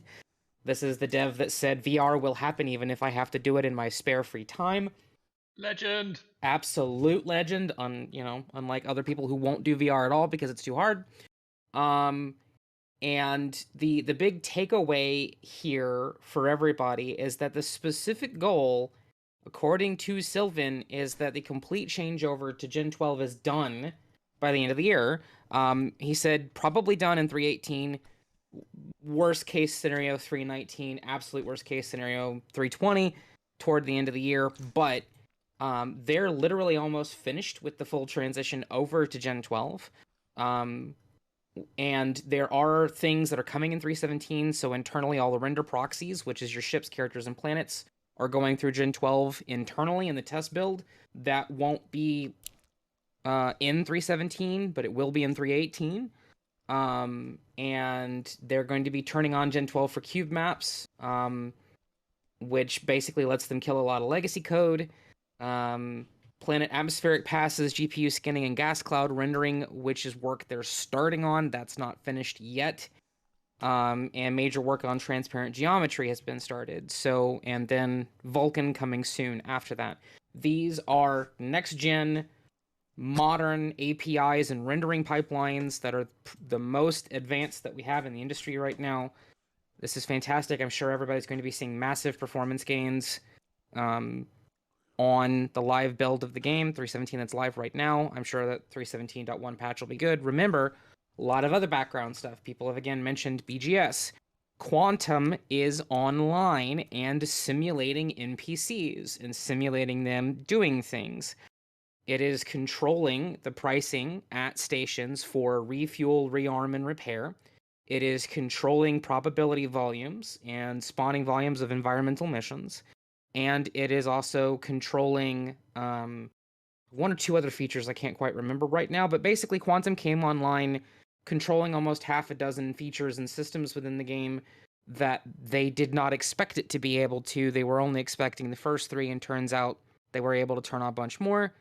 And there's so much more stuff on the back end too, including the fact Entity Graph came online in 317, which means now we're waiting on the replication layer to come online, which is 318, which means we are actually on schedule for static server mesh first iteration, potentially 320, 321 at the end of the year, beginning of next year. Lots of stuff. And last but not least, I want to make mention of something in specific. The Prospector is $155. They brought out the Hull A at $80, so literally half. They brought out the Expanse at $135 War Bond and $150 not War Bond, pure concept. which means they actually very well may have learned their lesson in pricing, because the Expanse is $5 cheaper in concept and $20 cheaper war bond concept than the Prospector still is at $155. And the Hull A came out at around the same price as purchasing other smaller MISC variants. It's even cheaper to buy the Hull A than it is to buy a Freelancer, for example. I think Freelancer is still $110 as a standalone. I can't quite remember. I could be wrong. Somebody feel free to fact check me on that. It was last time I checked. Yeah, it's $110. So the Hull A came out really cheap in my mind. Obviously, I'm not buying it for real money. I'm waiting for it to come into the game, which we know probably it'll be in 318 to be able to buy, right? So again, I just want to make mention, for this not being Star Citizen's year, we sure do seem to have a whole lot going on. 2022 seems like a pretty damn good year for Star Citizen. Star Citizen's been great for about a year. It's been a really, really good time for a while. Like these features are awesome, but Star Citizen has ceased being. Playing Star Citizen has ceased feeling like you're doing somebody's testing for them for about a year. For me, I know that a lot of you have felt like that for a much longer time, but for me, it's felt like a standalone, really enjoyable experience with no caveats for about that time, and it's just getting better and better. I think anybody who still says that they're bad actors and they have bad intentions and that it's some kind of ruse, or like anybody who's still saying that is a fucking idiot. So like, it's patently one of the most exciting video game projects in the world. I 100% agree. I want to clarify though. Anyone who says Star Citizen is a scam is one of three things actually. Either A, you're an idiot, B, you are unaware of the facts, or C, you are going into this with malice looking to shit on anything they do. But that doesn't mean that you can't say, I feel scammed by it. If you're someone who invested 8 years ago, 6 years ago, 4 years ago, and agreed, had in your head a finite timeline by which you were going to get certain things, I am not here to tell you how to feel. You absolutely have the right to feel done sort of wrong by or in any way, like whatever, like hey man, if you're one of these guys that you're pointing to a thing from 2014 or whatever where you had some, here's my golden ticket and they said that by 2015 I'd be flying around in a spaceship and I don't have it, and it's like, okay, I get it, man. You can feel personally, as the size and the scope of the game has changed, you can feel that you were done wrong by, and that's a reasonable feeling. I may agree with you. I may, if we sit down and I hear your specific points, I may have counterpoints. I may, attack some of your assertions or statements, but I can't change the fact that, you have a right to feel how you feel. But most of the Star Citizen scam, most of those people aren't in that position. Just the same way as if you are a person who has feelings about Elite, as a player of Elite, I will back you and hear you all day and be here for you to express your feelings. But most of the people that say Star Citizen scam, they're just parroting ignorant shit that they heard from someone.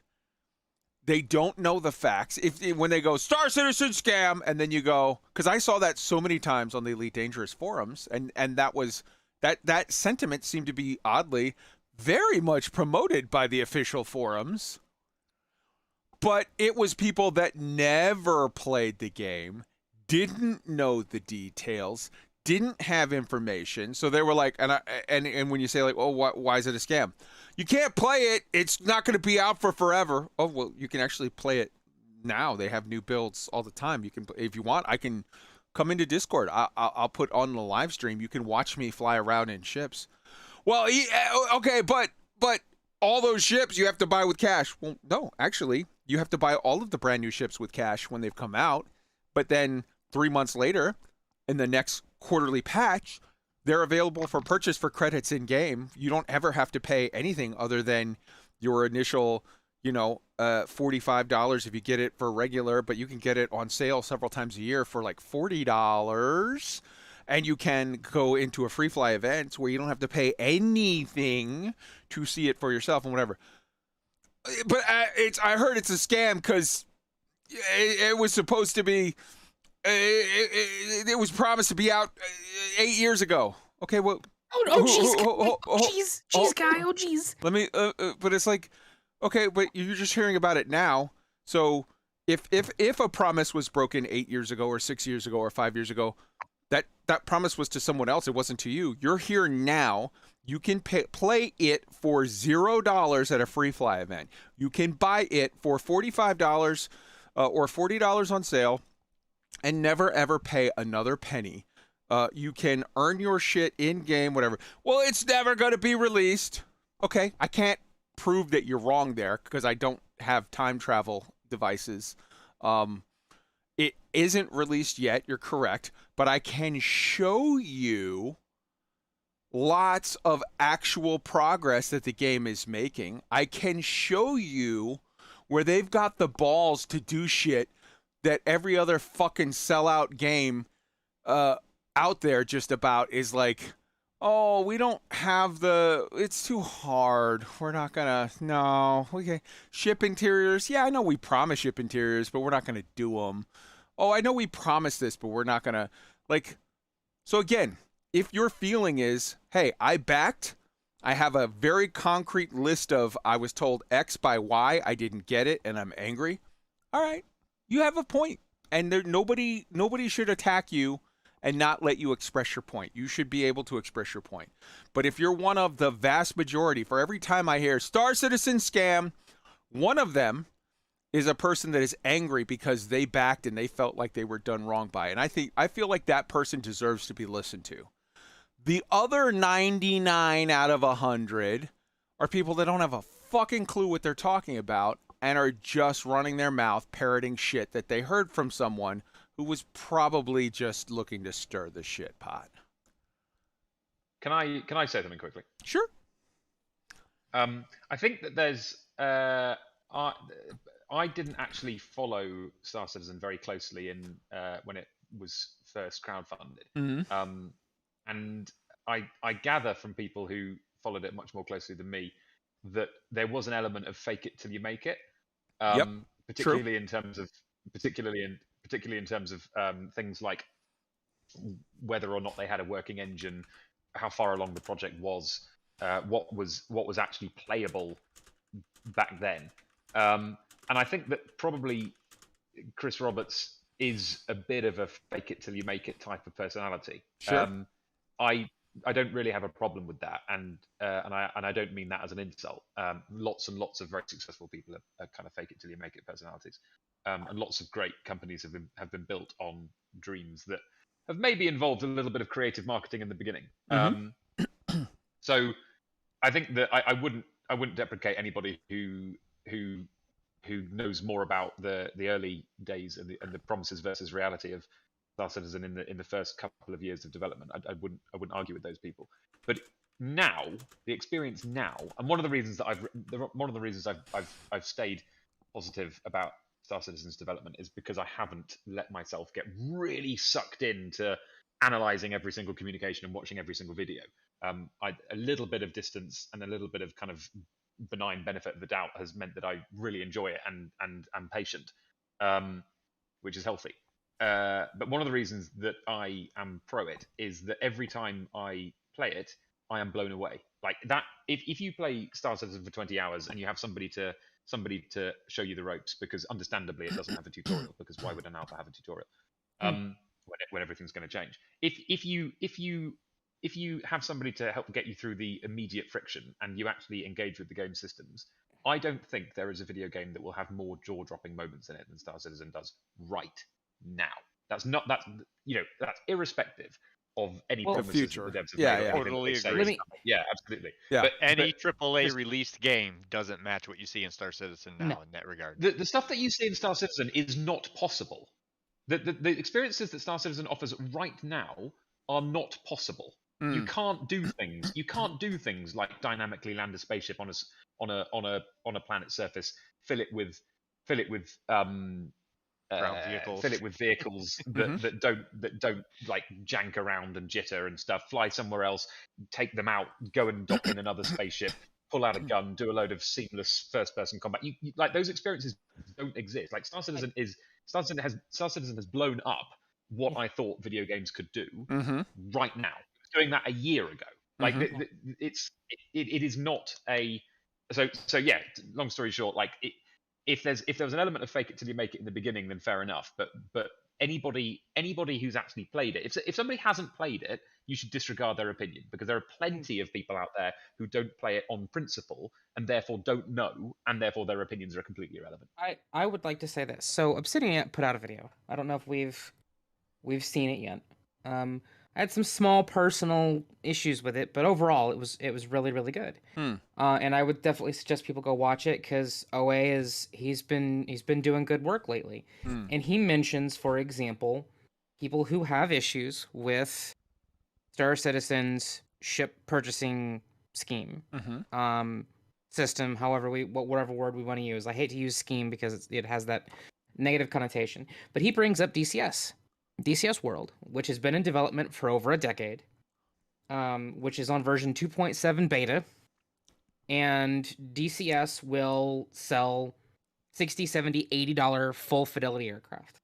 Some of them more. There's some that are like $100 plus. Yeah. Yes. The Apache right now that came out, which is in early access, it is a module, the Apache module that you have to buy to fly the Apache in DCS, is in early access. It's considered beta. It's not finished yet. Is $90 to fly the Apache in DCS. Not to mention the fact that I personally fly the F-18 Hornet in DCS, and I have a $500 X-56 OTOS that, if you really want to get the full experience, you kind of need. He meant, Flight Simulator, right? Microsoft Flight Sim. I don't play it, but from what I gather, there are third-party companies that sell you airplanes and maps and stuff like that. I don't mind if you have an issue with Star Citizen selling ships because of the work that goes into these ships, which is something that OA brought up, right? The level of fidelity and attention to detail, and the fact that these ships... Now, I will say I think Elite's flight model's better, because I love the power switching and stuff, which Star Citizen did swipe. Let's just be honest. They did. But swipe a good system if it's work, right? So, but Elite doesn't have the same level of full simulation of the ship, of its internals, of its oxygen, of its life support, gravity, where its modules are located. I mean, it kind of does-ish, but I don't think it's the same level of fidelity. And I think the biggest thing is to remember that 10 years ago, I was part of a little team that set out to do that seamless space to ground and back again, because no one had ever done it. I mean, technically, if you go all the way back to Frontier Elite 2, technically that does it. But no one had ever done it like that. And even when you look at Stellar Forge and No Man's Sky and see the other two big giants when it comes to tech, Star Citizen is still trying to push boundaries in the technology that did not exist. And this is the thing people will never understand. The first 2 years, they had a dozen people year one and under 60 year two. They've been doing technology and tools and engine development on top of building 2 games. I'm trying to get people to understand this part as a dev. They're building an engine because they forked, right? They forked CryEngine. That doesn't mean it's the same engine. Please stop spreading the myth. A fork can become completely different code base. They are doing engine work while building a single-player experience and a multiplayer experience. And they have done this from concept all the way to where we are now. And that is the thing that has never been done in the industry ever. So yeah. Those are very good, very valid points. To SOUVARINE's point, no, but just 100% agree. To Cool. To SOUVARINE's point, when you say, hey, this guy was, Chris Roberts is kind of fake it till you make it. and whatever. So then a good chunk of that maybe is built on pie in the sky, or lies until you make it true, or however you want to spin that. You can shade that 50,000 different ways. Here, I think you're absolutely correct. I think Chris Roberts is a pie in the sky guy. I think he fakes it until you make it. I think if you want to look at that negatively, you can call him guilty of all of that. And as a result, some customers, some people are going to see that and are going to have a huge negative response to that. That's not for everyone. My challenge back, or my comment on that, while I 100% agree with what you say, is this. No one who ever changed the world isn't that.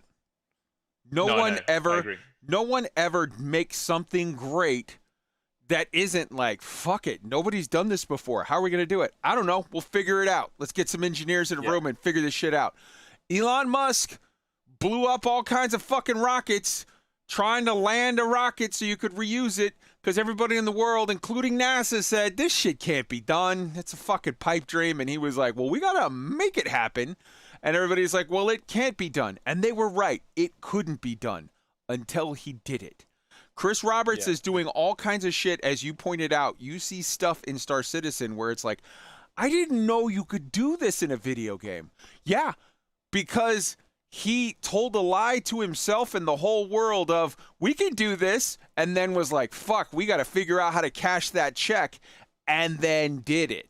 If you're making FIFA 2022, FIFA 2023, if you're making NBA 2K23, if you're making just fucking iterative dog shit product of, this is the same as last year, but with a 3% different graphics and some little hook, yes, you can 100% be a guy who's just wearing a fucking suit and a tie and sits down in his cubicle and says, we're going to iterate on this product and make it 2% different than last year's. And you don't ever have to tell a lie to yourself or your investors or the world. You can just say, I know we can do this and we can have it done by 6 months from now. And then after that, we'll release it to all of you guys who will fucking keep paying money for the same dog shit, and we'll start on next year's.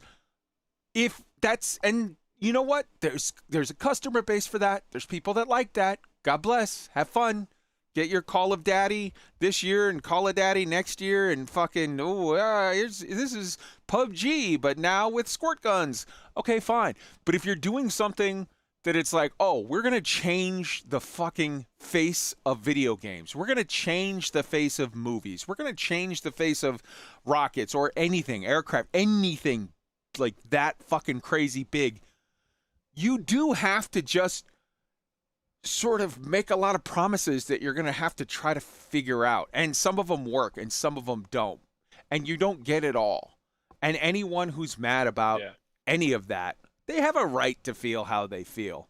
But me personally, I look at it this way. You can have a world with an Elon Musk who tries weird shit, or you could just deal with the fucking same old guys at Boeing and Raytheon that just put out their iterative whatever and never dream big and always more or less tell you the truth because they're not stretching in any way to do anything exciting. What I want something exciting. I have 1,000 other games that are more or less the same as whatever. I'm looking for that outlier. I'm looking for that dude, chick, group, whatever, that are just fucking doing something mind-blowing, because that's what gets me excited. Before we move on to No Man's Sky, we haven't heard from we haven't heard from Tweaked. We haven't heard at all from Chad, and Rain just got in a little. So let's start with Tweaked. Chad, go for it. All right. So there's a few other customer-facing features. The clinics and space stations all have different layouts now and are themed to the planet they're around. So around Hurston, they have the dark tile and the gold trim and so on. So they may add some variety to the clinics and space stations throughout the system. You're also now able to purchase and haul ship components and weapons as cargo. So you don't have to fly your little itty bitty fighter out into the far reaches of the system to transfer a shield. You can take your cargo ship, buy it, put it on your ship as cargo, fly it back to your home planet, and then transfer it to your fighter there. So you can have all your components in one place and not being transferring them and then leaving them who knows where else in the system. That's a nice big feature of ship inventory. So like a Nomad or an MSR or a Miss Freelancer can now haul components and ship weaponry as cargo. There's also carryable storage containers, so you can get a storage container as a box and put stuff in it that you loot instead of having to try to drag it all into your backpack. So you can have something you can carry around back to your ship once you're done looting stuff. And those are purchasable and usable in game. And of course, there's the coffee vendor in Area 18. So you can buy coffee from an AI and have different types of drinks. And it's actually a pretty neat little thing. Now, another interesting point is that the Spartan, which is the Ballista's little brother, is half the cost of the Ballista at 255,000 credits. And the Hover Quad is only 88,000 credits, which is half the price of the Dragonfly. So they're pricing in-game items cheaper than their counterparts as well. So they're making stuff easier to acquire. And if you want to get the almighty Redeemer, which is a mini Hammerhead, it's 8.6 million. But considering its capabilities, I mean, it's a heck of a ship, with multiple gigantic guns on it. And you and your friends could save up to get one and then have a great time. Tweaked, your thoughts on all this with Star Citizen before we move on to Nomansky? Yeah, well, I've said it pretty much every episode since I got into Star Citizen last September or whenever it was, that CIG is trying to make history with this game. They are pushing the video game industry forward with what they're building here with Star Citizen. And 3.17 is turning out to be even just another step closer to that. I mean, with everything that you just heard that's coming with this one single patch, that's more than we've seen in Elite in years. Oh my god, yes. And the fact is, I was in 3.17 briefly before I went to have some dinner before the show. My home is Area 18, so I got dressed, I loaded up, and I started walking around, and I'm noticing 50 FPS, 45 FPS walking through the center of Area 18. I'm getting 80 FPS at Riker Space Station at Area 18. There's been an improvement in FPS. It's going to make it so much more playable once this patch gets steadied out. I went and tested out the coffee vendor, which worked flawlessly, unlike the bartenders typically, so I'm hoping that improves other things.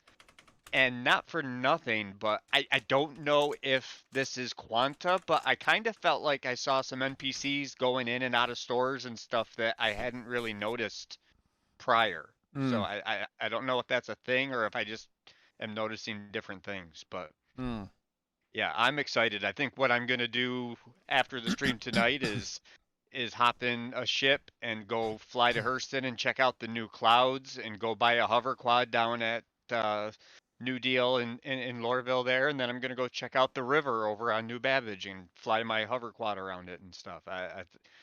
You can't make this stuff up. This is, like I've said, this is the stuff I dreamed about doing in a video game ever since I saw Star Wars in 1977, and we're finally here and able to do this stuff. I think agreed. This is what Frontier, this is what Elite was supposed to be in 2012. Hell yeah. I think a lot of people love to shit talk on Star Citizen and point at their failures because, oh my God, do they have a lot of failures. They do. Let's be honest. Star Citizen fails so much on so many things. They blow every deadline. They fucked up this, they fucked up that, they whatever. Here's the thing. Anyone who doesn't fail isn't doing anything hard. Star Citizen is constantly doing hard shit. And as a result, like almost everything, they fail, they fuck up, they blow the deadline, they whatever. And then 6 months late, 9 months late, they come out with it and, oh, here's the thing that we tried to do and we failed, whatever. But it's not, again, you want You want NBA 2K, you want pro golf fucking 2023, 2024, 2025. It's because they're not doing anything hard. If you try a hard thing and fail and are honest about it and keep trying and then succeed, that's a fucking heroic in my book. That is the shit that I want to be a part of. If you either A, try something and lie and cover it up, FDev, or don't try anything because you're lowering your fucking expectations, FDev, that's the shit that I walk away from. Would you have, Sue? I think just in a general point, I've been thinking for the last few months that appetite for failure is a really good correlator for success. Like if you the more averse you are to the concept of failing, the probably less likely you will be to succeed in general. Appetite for failure I think I've observed it with people I know, is the people who are happiest to risk failure are the ones that generally succeed. Eventually get it. Yeah, they're the ones that change the world. All right, Lady Rain, I want you to close us out with your closing thoughts on Star Citizen before we move on to Nominsky. I don't know. You all know me. I've been here since day one, and I feel like Morpheus from the Matrix. I'm beginning to believe. I mean, I've believed for a long time. Oh, yeah. But 317 is probably the best the game's ever been, and I genuinely believe Pyro is coming at the end of the year. Hell yeah. I'm ready to be wrong, but I sure hope I'm not.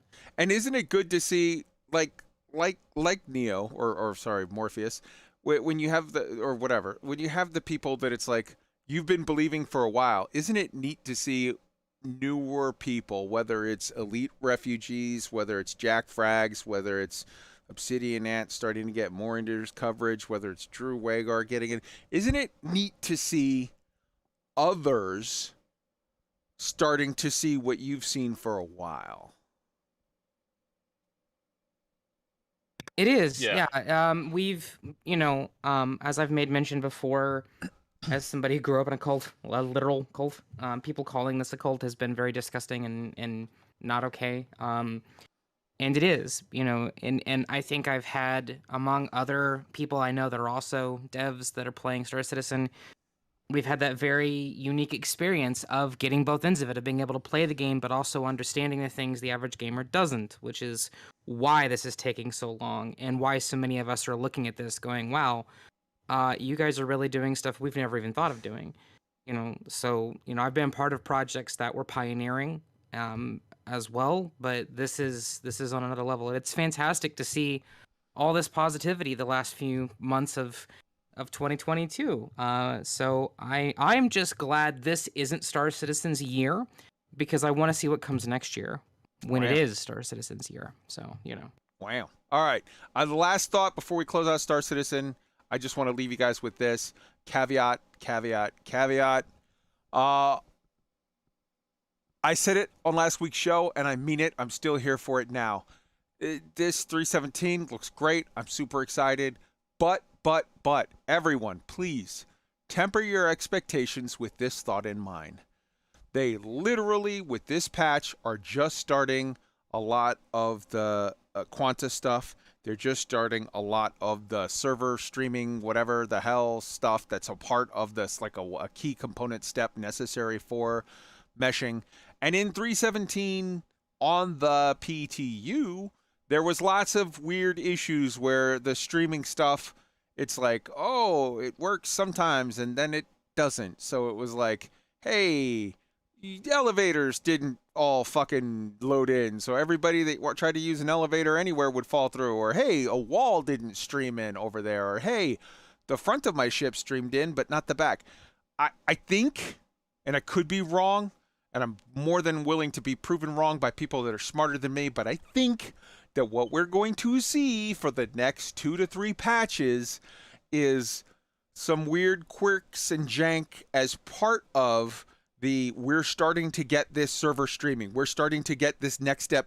We're building the building blocks of server meshing to get to where it needs to be. So just, if there's some weird jank, I hate to be that guy, but like I gotta say, it is an alpha, and it's not just a standard blank, it's an alpha, what are you gonna do, like defense. It's a very specific, They're doing a new thing with server streaming. It's brand new. It's just landing now. It's going to lead to some jank, but it is a good growing pain to go through because we need that for the stuff that we really, really want. We need that for Pyro. We need that for multiple systems. We need that for larger servers. We need that for all of the things that is going to turn Star Citizen into a final, fully pledged, like fully finished game. So like, just have a little bit of patience right now and know that this isn't a thing, because you're going to get some people, I swear to Christ, you're going to get some people who are going to go, this game's 9 years old and the fucking wall didn't load in. Dude, they weren't doing server streaming 9 years ago. It's literally, this thing is, count it, 2 hours, 3 hours old. Okay? So just know that this is new shit. There's going to be some jank, and in 2-3 patches, that'll be smoothed out. It'll be behind us, and we'll be at a place where, remember last year when the biggest fucking problem with Star Citizen is, God damn it, I can't play that fucking game because I 30K and then I lost all my stuff, and what's the point? And now that's no longer the biggest thing. That's no longer the thing that kills us all. So like, this too shall pass. Just have a little bit of patience with it. Respond, give feedback, report bugs, report issues, report problems, and know that you're part of the process. And remember, Nelson Mandela said it always seems impossible until it's done. And you know what? He seemed like a pretty smart fella. All right. So let's move on to the next topic, which is No Man's Sky. So I'll admit right now, there was a little bit of a bait and switch with what's next for one of our most beloved space games, and then we had the thumbnail was the Elite thing, whatever. Elite wasn't the game I was talking about there. It was No Man's Sky. Let's look at what the... I played a lot more of the Expedition and have played some more of the game, of the update in general, and am having fun with it. Let's look at some of the stuff that this update brought. Okay? Whole new ships, the solar ships, and they have cool characteristics and a whole different... It's basically expanded because you had your combat ships, your exploration ships, your living ships, your hauler ships, and now you have a fifth whole column of types of ships, which is your solar sail ships, and the interesting intricacies that those, bring to the game. They've changed a whole lot of the combat models with regard to, like, how the ships handle, how they behave, what you're dealing with. The enemies are way better now. They have shields. The flight characteristics are a little bit better. They changed, these weapons work on shield, these weapons work on hull. The weapons have different, between the infra knife and the blasters, like the various different lasers and missiles. They have pros and cons, things that they're useful for or not as useful for. They added in the squadrons thing. So now, even like, look at Elite Squadrons. It's literally a thing that I think they were going to do something with. They were going to make it tied to fleet carrier ownership, and then they didn't. But there really doesn't really seem to be any point. There's a thing for player minor factions. You can join a player minor faction, and that's... you can support a player minor faction, and that's a cool thing. But squadrons in and of themselves in Elite, for example, they don't have any real tangible benefit other than you can link and share bookmarks, map bookmarks. Whereas in this game, they're literally putting in, you can have NPC squadron mates that you summon, that you level up, that you level up their ship and level up their combat capabilities, and now you have them with you. They added in all kinds of cool stuff with regard to outlaw stations where you can smuggle, and then you can get equipment that's good for smuggling. You can get rewards that are come from smuggling that help reset your whatever. So you have outlaw stations, like pirate-owned stations, where there's all kinds of illicit goods. They changed a lot. Yeah, I know, Wintermute. Infra knife is my fucking weapon because it's always been my weapon, but it does also do really good against both shields and hulls. It is choice. If you have the money, I highly recommend it. But they've added in so many other aspects to it. Of you see the freighters. I always call them fleet carriers, but you see the freighters. You can actually see them in atmosphere now. You can see them attacking bases, and settlements and whatnot. In the last patch that they just did fucking a month ago, they dropped or it was the end of February. They dropped where like you could build your like highly advanced robot companion. The one before that, they added in more characteristics for your pet companions, your physical companions that were there. They have done just so much with graphical upgrades. They added to this one like all kinds of cloth physics, so it's not just like a hard whatever. So now you have capes, and it's not just capes. It's the ability to do more with the physics engine graphically to make neat stuff.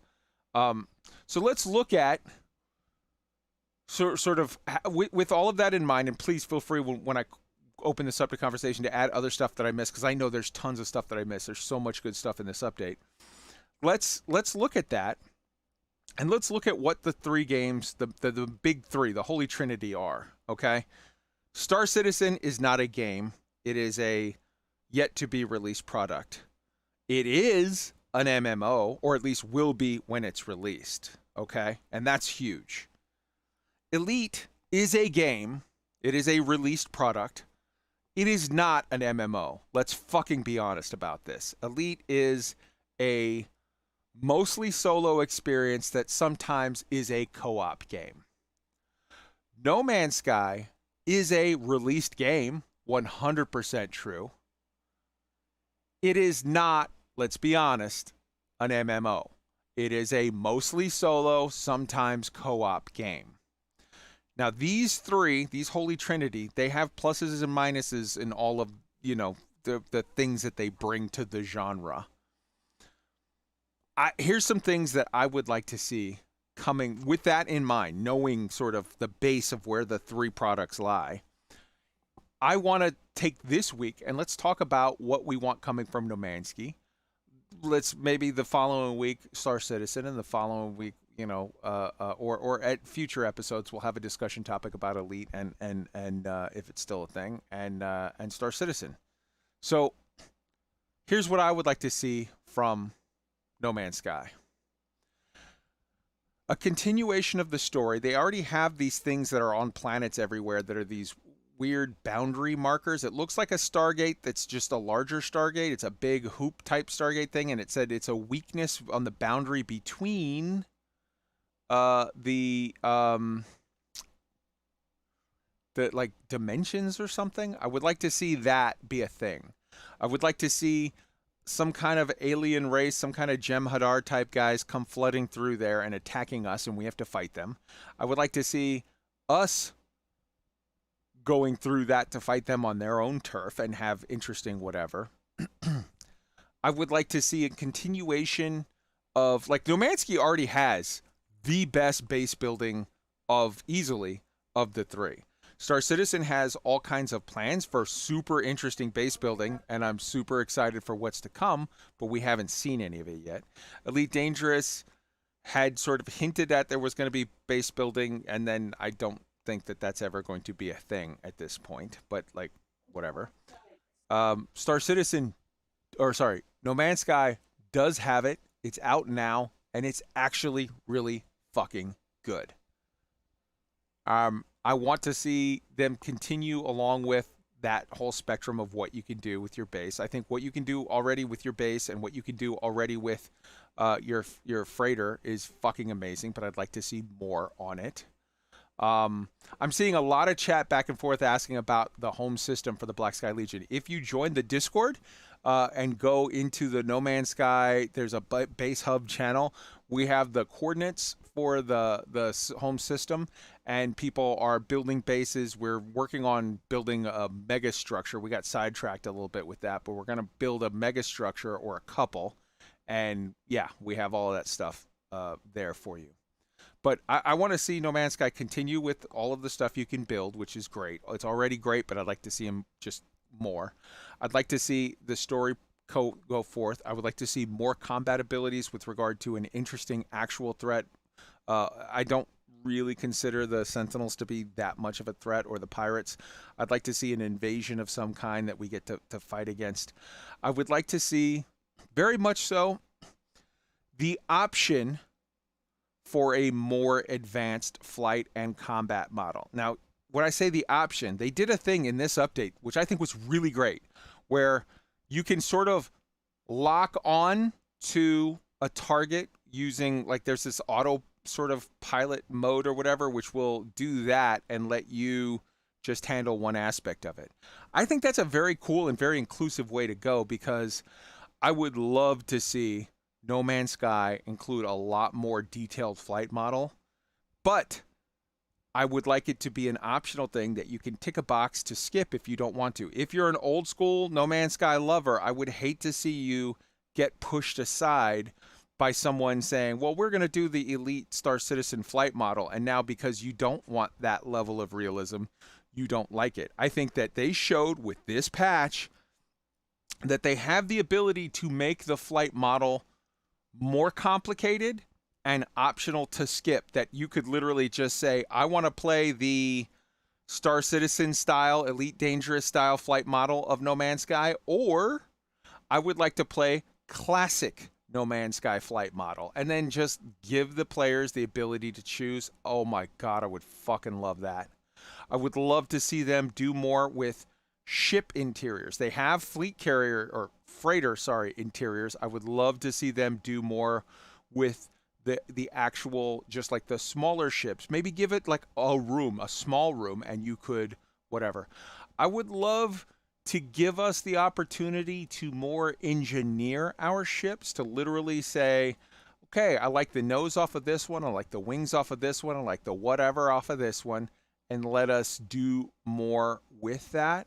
Oh my God, I would love that. These are some of the things that I would love to see brought to No Man's Sky. Let's go. Let's start with Chad this time. What would you love to see brought to No Man's Sky? You muted, Chad. Oh, there he is. Yep. Well, a better flight model. Mhm. I mean, when I've tried it, it's like trying to land on where you want to land is difficult at best. It's a lot for a small team. They've done an amazing job over the last several years, and they keep on pumping out the content. And to basically say, look, we know we screwed up, but we're making it up to you 100 times over. And this is how a game redeems itself. You know, if Frontier wanted to actually put time and effort into Elite, they could do the same thing. But they could, c'est la vie. They could. I think that's a great point, Chad. It should be said, No Man's Sky dropped as an absolute shit show. I mean, these guys were like, oof, yeah. These guys were the poster boy for horrifically botched launch. But over, I would say, about a year and a half, they made it good to the point where they gave you everything they owed you. And they've been going for years now, over and above that, to just like, you redeemed yourself a long ass time back. You're still giving us stuff? Thank you so much. Yeah, agreed. Hell yeah. Yep, and they're not charging for content. Yep, 100%. Yeah. Oh my God, yes. 100%. It's insane. 100%. You can say, oh, I don't like the Star Citizen model of charging for ships. Yeah, okay, I get that. You could say, Elite only charges for cosmetics. You're right. I mean, the new cosmetics, the new outfit, the throwback outfit's like $15 fucking bucks. So it's like, yikes. But, it's still true that they only charge for cosmetics. Star Citizen doesn't even charge for cosmetics. They're literally like, even just cosmetic shit. Everything in the game, you earn in the game. We don't want your money. You paid. I'm like, what? Have you ever... Has that ever in the history of time, has a company ever just said, don't give us any more money, we're just going to keep giving you shit? What? Yeah, What? that's crazy. All right, let's hit up Suv. Your thoughts on all this? Okay, I've been playing No Man's Sky a lot this week and absolutely loving it. I've been playing No Man's Sky basically since launch. At launch it was crap and I wasn't really interested. And I played it more and more. I think I played it quite a lot in about 2018, 2019, and that's when I put most of the hours into it that I've got. And I really, really enjoyed it, particularly the base building. I really loved the base building. But I've been playing it the most this week since I've owned it really. And it is just an endless delight now. Like there is so much content, there is so many new handcrafted missions popping up every time you fly somewhere, so many unique encounters. It's so beautiful. It is stunningly beautiful. The particle effects and the fog and everything. It's an absolute screenshot generator. I had failed to. I'd completely disregarded how important it is for me to look cool in video games, and they have started making the player avatars look less fucking goofy. So I can actually play somebody that doesn't look like a Lego man anymore, which is quite fun. It's an absolute masterpiece. It's wonderful. I think in terms of where I want to see it go next, I have actually been thinking about this. I've talked a little bit about things that I want No Man's Sky to do. I think last week I talked, or possibly another show, I talked a little bit about the fact that Hello Games don't treat No Man's Sky like an RPG. It's very much its own category of game. And well, I mean, technically, it's really a survival game, a survival exploration game. But I would quite like it if it was a little bit more like an RPG, and you had to commit to your decisions a bit more, and that the game world did more to convince you of its veracity. And I get, those who have played through the main quest, like I have, will understand why that is. And actually, the game is very internally consistent, but that doesn't help. That doesn't help with the vague sense of unrealism that permeates everything. And I don't just mean pink grass like that. That's fine. I mean internal consistency and the sense that the game is never really interested in persuading you that you're not playing a video game. So I'd quite like it to commit slightly more to making you feel like part of the world. But in terms of actual specific wish lists, the flight model is talked about a lot, and I've never played No Man's Sky for its flight model or its combat model. But I have been enjoying it a lot more this week, partly because the new solar ships are much, much better. They all have regenerating launch thrusters, and I don't know why No Man's Sky don't just scrap launch thrusters as a concept and just have one type of fuel for the starships. It is immensely. I don't know on what planet somebody decided that having a different type of fuel for your launch thrusters was a good idea, because it is never more than is never anything other than irritating. But the new ships automatically regenerate launch thruster fuel, so that's good. The solar sails have massively increased maneuverability, which is really fun. And I've actually been enjoying doing space combat with my new starship in No Man's Sky for the first time since I played it. And I think that where I've come to, and I talked to Earth Serpent and Earth Serpent and Tweet had a really interesting conversation about this a while ago, and I saw the back end of it and chipped in late in the piece because it really made me think. But I actually don't mind arcadey as I actually think that arcadey doesn't need to mean simplistic and rubbish. Like, I don't think that in order to make No Man's Sky's flight model better, it needs to emulate Elite Dangerous or Star Citizen. Those games are great. They convince you that you're flying a real spaceship, and you have to worry about things like power management and entry angle and all that sort of thing. Arcadey is different. Arcadey is a thrill from a different reason, and loads of games are arcadey and really fun. The key to arcadey is pronounced audiovisual feedback. Loads and loads of very obvious audiovisual feedback for the player. Simple controls with a limited set of simple, powerful interactions that it's easy to pick up, effortless to pick up, but with a high skill ceiling that's hard to master. I mentioned the other day Mario Kart as one of my favorite arcadey games. Yeah. That game is, you can pick it up as a 3-year-old. You can play Mario Kart if you can play Mario Kart whoever the hell you are. But it has a high skill ceiling, and it is possible to be very good at it. Even though it is not complex. Like, you don't change gear, there's no granular control of systems, there's absolutely no effort to convince you that you're driving a car. It's just simple controls with a high skill ceiling. And I think No Man's Sky should lean into that. I really don't want to have to deploy landing gear in No Man's Sky. I really don't want to have to worry about power management and orbital mechanics, and all the rigmarole that goes into flying a real aircraft or spaceship. I'm not interested. They could really lean into the arcade aspect and make it brilliant fun with just a few little things. I think the combat UI needs a massive overhaul. I don't think the information is in useful places, and it's too difficult to know what's going on at any one time. And I think that with a simple drift mechanic, like a limited flight assist off mechanic, whereby you hold down a button and you momentarily mostly decouple your thrust from your vector, would be awesome in No Man's Sky. Like a little bit like power sliding in Mario Kart, because it would let you pull off awesome drifts. It would help you get a bead on your target in a much more interesting way.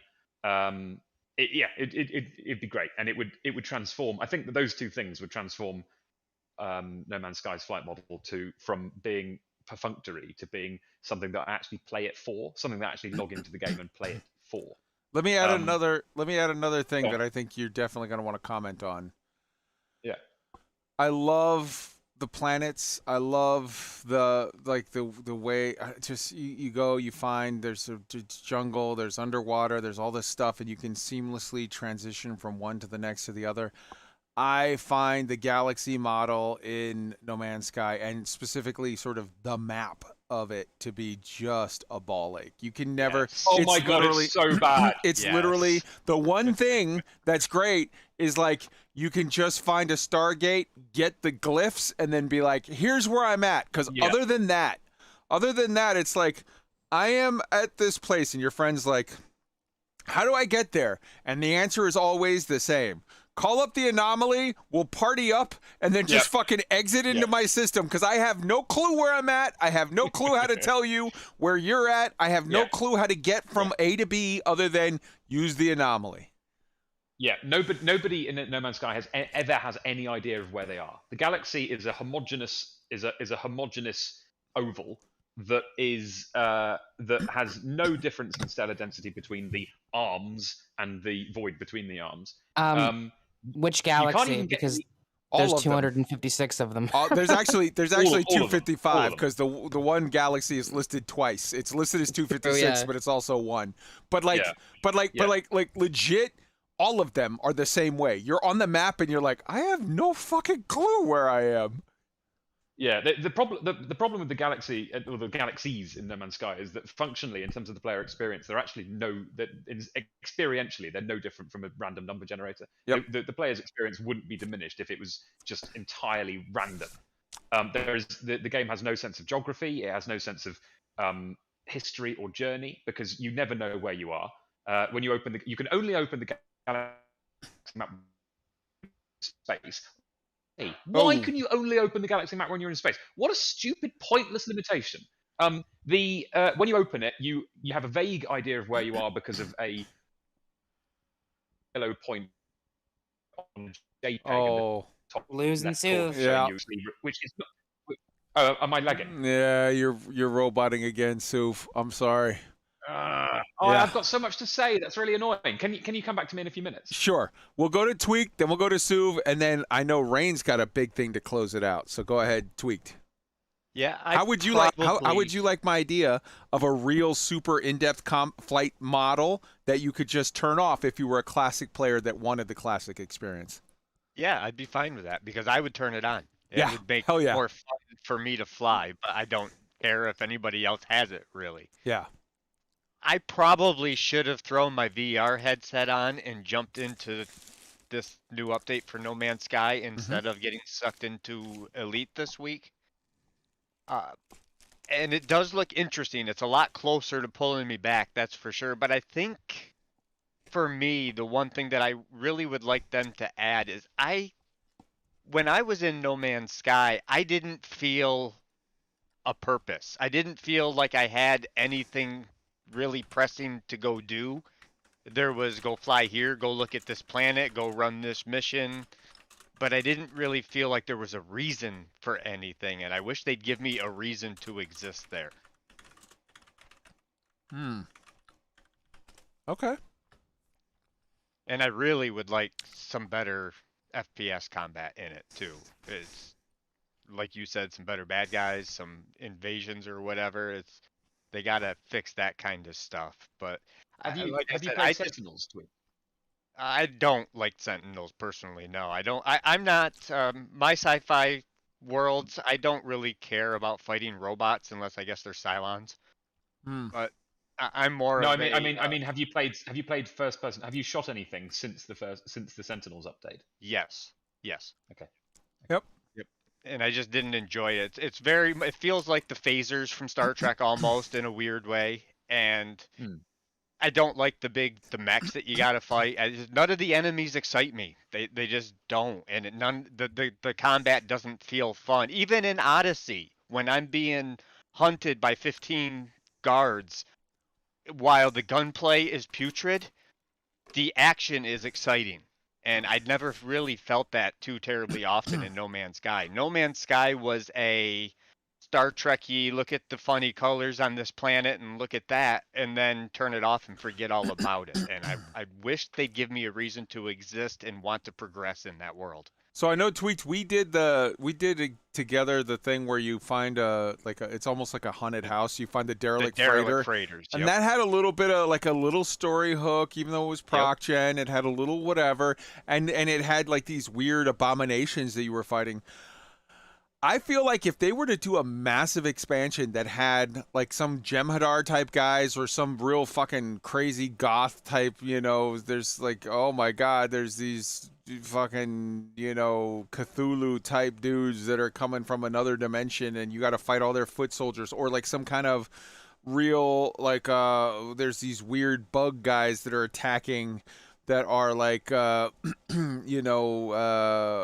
was what was the book that was like a send up of like fascism, space, the big space bugs? It was Neil Patrick Harris was the fucking Nazi SS officer. Yeah, Starship Troopers. Starship Troopers. I feel like if there was some kind of a Starship Troopers type whatever where they have amazing planets full of crazy, scary looking fucking creatures that just don't really fuck with you all that much. I feel like if all of a sudden there was a big wave of invasion and bad guy, there were some Thargoid bug, space bugs that were hell bent on destroying the galaxy, I think Tweaked would like, if that and a good combat model, I think he would be in like Flynn. I agree. I agree. Just sort of the little robots, the little Sentinel robots. I'm like, yawn, easy, okay. All right. Let's let Suv, you sounded clear, so finish up your thoughts and then let's let Rain go. Okay. Yeah. All right. So yeah, I think the galaxy map is absolute fucking dog shit. I think the galaxies in general are not particularly sophisticated. I discovered the other day that rather than that, you can't actually get to the edge of the galaxy because there's a region called the Fade, which sounds more interesting than it is. Basically, the Fade is a band around the edge of the galaxies, which is has populated systems, but you can't visit it. Why? One of the great things about Elite Dangerous is being able to get to the edge of the galaxy and all the wonderful screenshots of people looking into absolute black and having the galaxy behind them or below them or above them. Like, that is a real shame that No Man's Sky doesn't let you do that.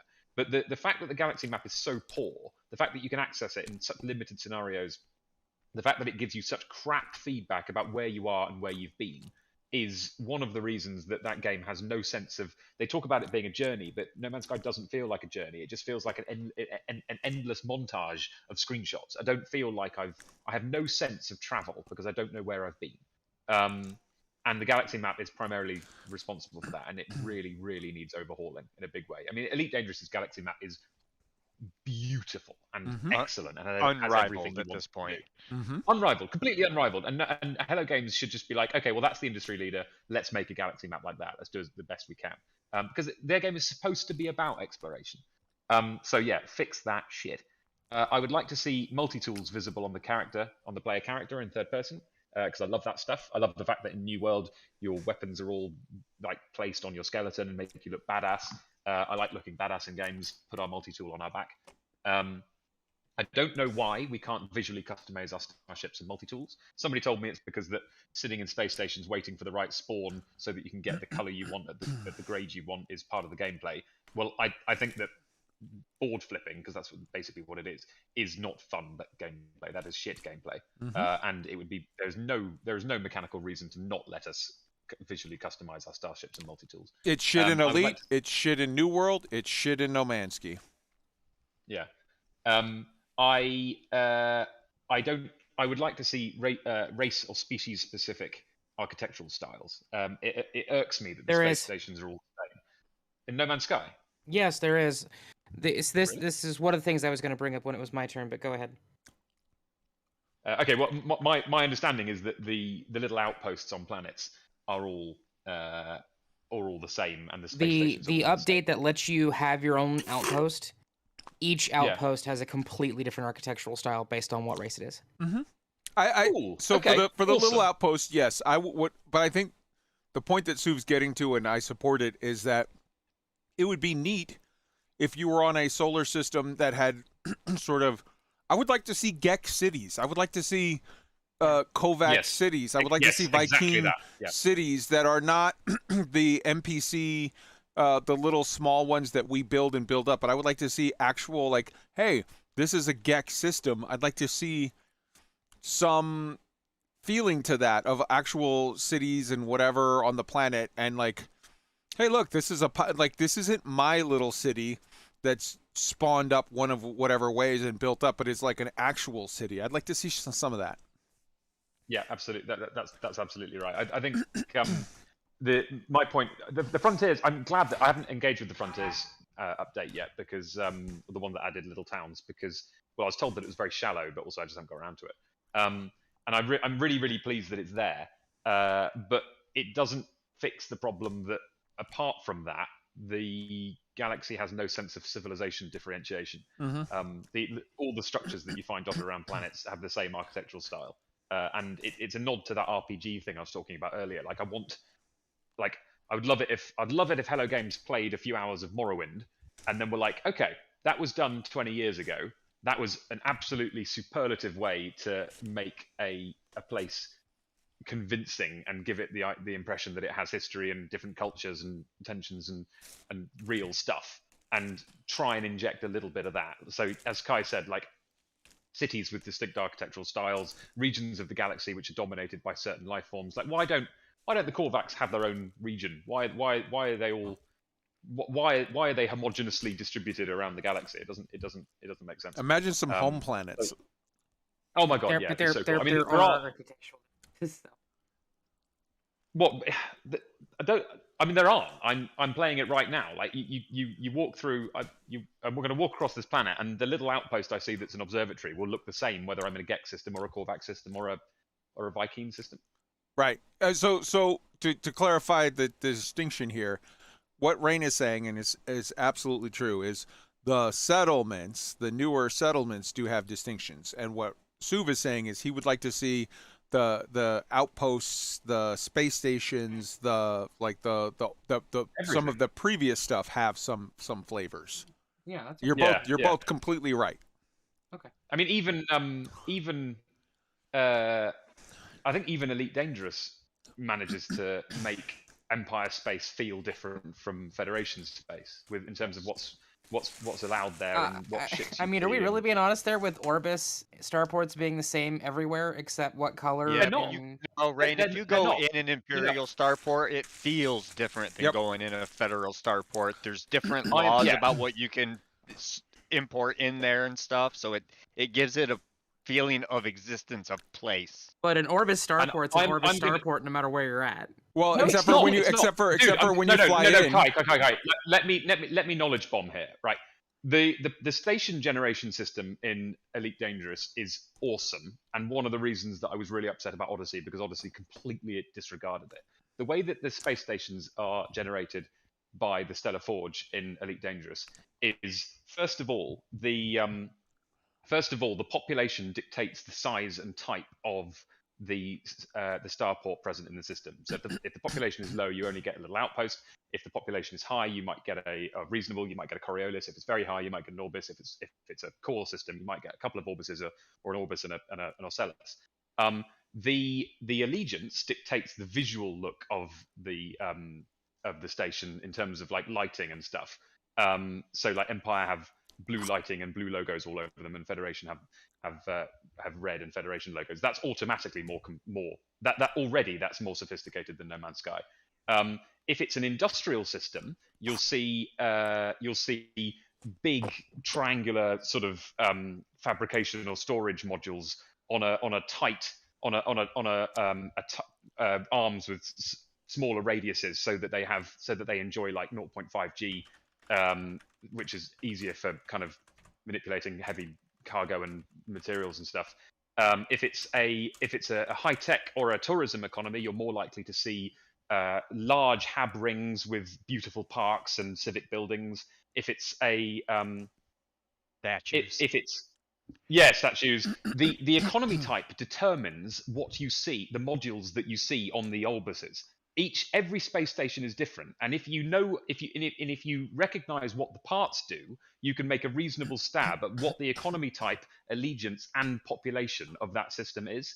It is far more sophisticated than people give it credit for, and automatically completely knocks No Man's Sky out of the park. So just to be clear, from the outside of the station, there's only there's 5, 6, 10 types. There's the Coriolis, the Orbis, the fucking Ocellus. There's a couple of different types of stations, and then you can have like, oh, this has noob hammers, this doesn't, whatever.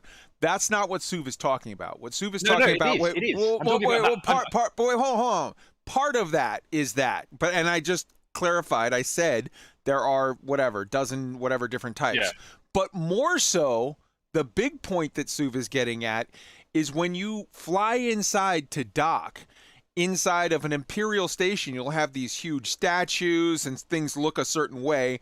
You fly inside to dock in a Federation system, it'll have different parks, there's actually a really like more so than just a couple dozen different sort of outer station body types. So you can fly inside of a Coriolis that is Imperial, Federation, or Independent, or Alliance, and they'll look the same on the outside. If it is a specific Coriolis, you can have some Coriolis models that'll look exactly the same from the outside. But when you fly through the slot and you're seeing the parks and where the little cars go by and the little like, oh, this one has looks like a little, there's a little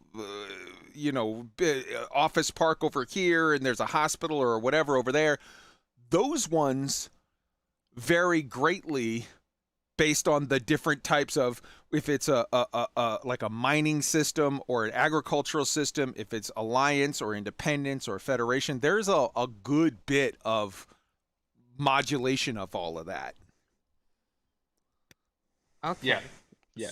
So is it my turn to go yet? The interior and the... Sure. Sorry, go on.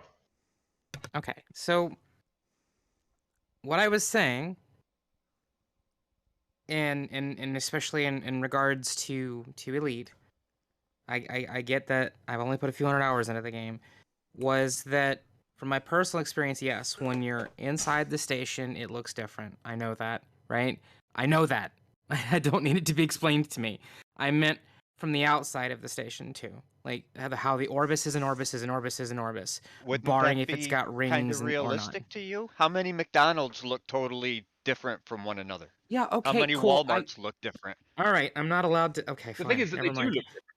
All right. I get it. I'm not allowed to. You know what? Moving on. All right. Because I'm actually starting to get angry. So moving on. All right. So I think with No Man's Sky, what I would like to see is quite a bit of what Suv brought up and what you've brought up, because there's so much stuff. It feels again like going to Elite. Like there's so many cool things that they don't put public facing. Like getting into AXI combat, getting into like really involved in the really good gameplay. And No Man's Sky has like, again, hundreds of galaxies, but there are like different types. There's 4 different types of galaxies, and it affects the planetary generation.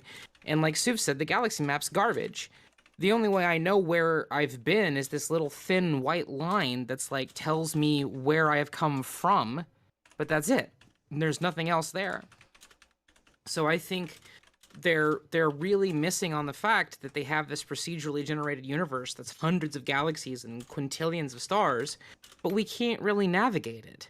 It's I agree wholeheartedly. It's garbage. I've got this little tiny white line that tells me where I've came from, and I can sort of navigate, I guess, to like black holes or whatever, but they don't capitalize on, well, there's different types of galaxies, and some of them are, there's only 26 of this type and 26 of that type and 25 of that type and 178 of the mainline type of galaxies. I want to build space stations. I think it'd be really cool if base building was extended to being able to build up in space as well.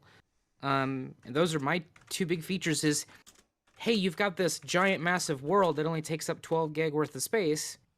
You really need to let us navigate through it.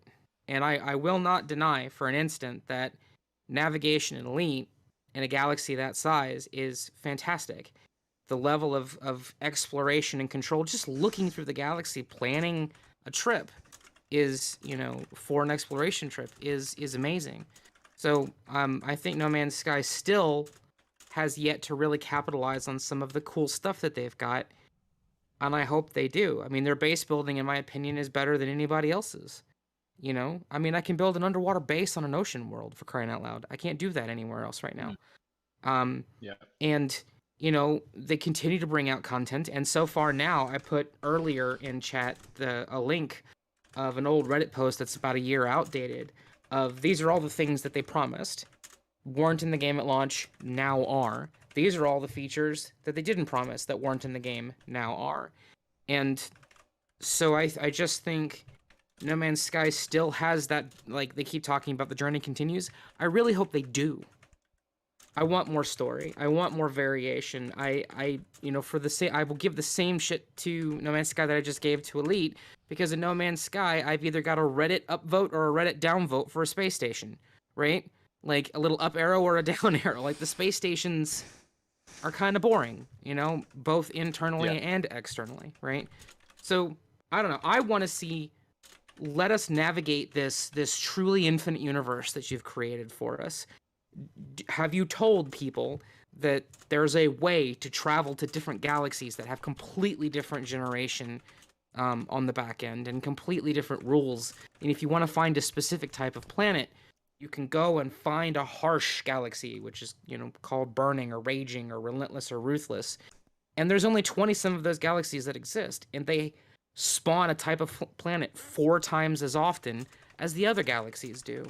And they could capitalize on this infinite universe, and they don't. And they still fail on that part. And that's me. That's what I would love to see. I think the journey must continue, is my thing with No Man's Sky. So they've also added in, from 2 patches ago, there was that thing that it gave you I think it was the Sentinels update. It gave you like a key for unlocking the station, like an override key to like, and I'm always like, okay, can I own a station? Can we hook this shit up? Can we make the Black Sky Legion stations? That would be amazing. They haven't yet pulled the trigger on, whatever that's going to be, but I think the fact player-owned stations would be amazeballs. Hell yeah. So have you had something else on animals? Yeah, the last thing on my wish list is I think that the animals in No Man's Sky are still kind of garbage. The plant generation system is I've played for something like 400 hours in this game, and I still regularly see plants that I've never seen before, and it's awesome. I never feel like oh, I'm bored by that. I've seen it a bunch of times. The animal generation system, I don't think, is anywhere near as sophisticated. It's too obviously like one of those children's books where the pages are split into 3 and you can move them around and give the dude a different jacket and then different trousers and that sort of thing. Like it's too, and I think it's mainly because of weighting. Like what we really want to see are dinosaurs and sauropods and wacky stuff. But their probability weighting to see those things, they do exist, but the probability weighting to see them is low. And the probability rating to see, like, there's a couple of body types which you see on nearly every planet. I think one's called rodent in the files. And it just means that you see the same sort of creatures over and over and over and over again. And they bore me. They bore the shit out of me. They've bored me since the beginning. And so I think maybe changing the weighting so you see more of the unusual animals and less of the more banal ones would be welcome, in my opinion. But the main thing in terms of player experience, why does the sound design for the animals need to be so limited and crap? Like it's the same like weird chirping, hooting, regardless of what the species is and regardless of where you are. Like the sound design of the Thargoids in Elite Dangerous is factorially more interesting and impressive and moving, and the Guardians and basically everything than the animals in this game. It baffles me that the animals still sound the same that they did at launch, like 6 years later or something. I don't understand it. It seems such an easy win to just broaden by a factor the palette of sounds that they could blend between and draw upon. Am I the only one that? Yeah.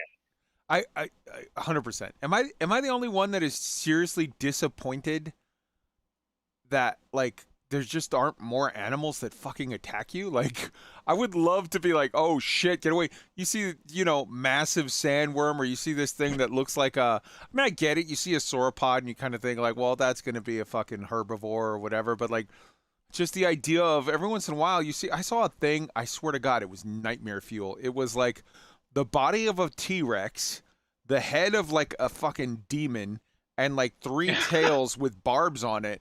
And I was like, this shit is nightmare fuel, but it just sort of walked right by as I was collecting hydrogen, and it just was like, yeah, like, so what? Just walked right by, and I was like, this looks like something out of a Cthulhu book, and yet it just didn't give a shit about me. I would love to see some stuff attack me. More stuff. The predators tend to be the big cat body type. Yep. The predators all tend to be that big cat body type, and the theropods, the bipedal dinosaurs, actually, in my experience, don't tend to be aggressive. Yep. I tamed something that had the body of a T-Rex and the head of a lobster the other day. That was pretty fun.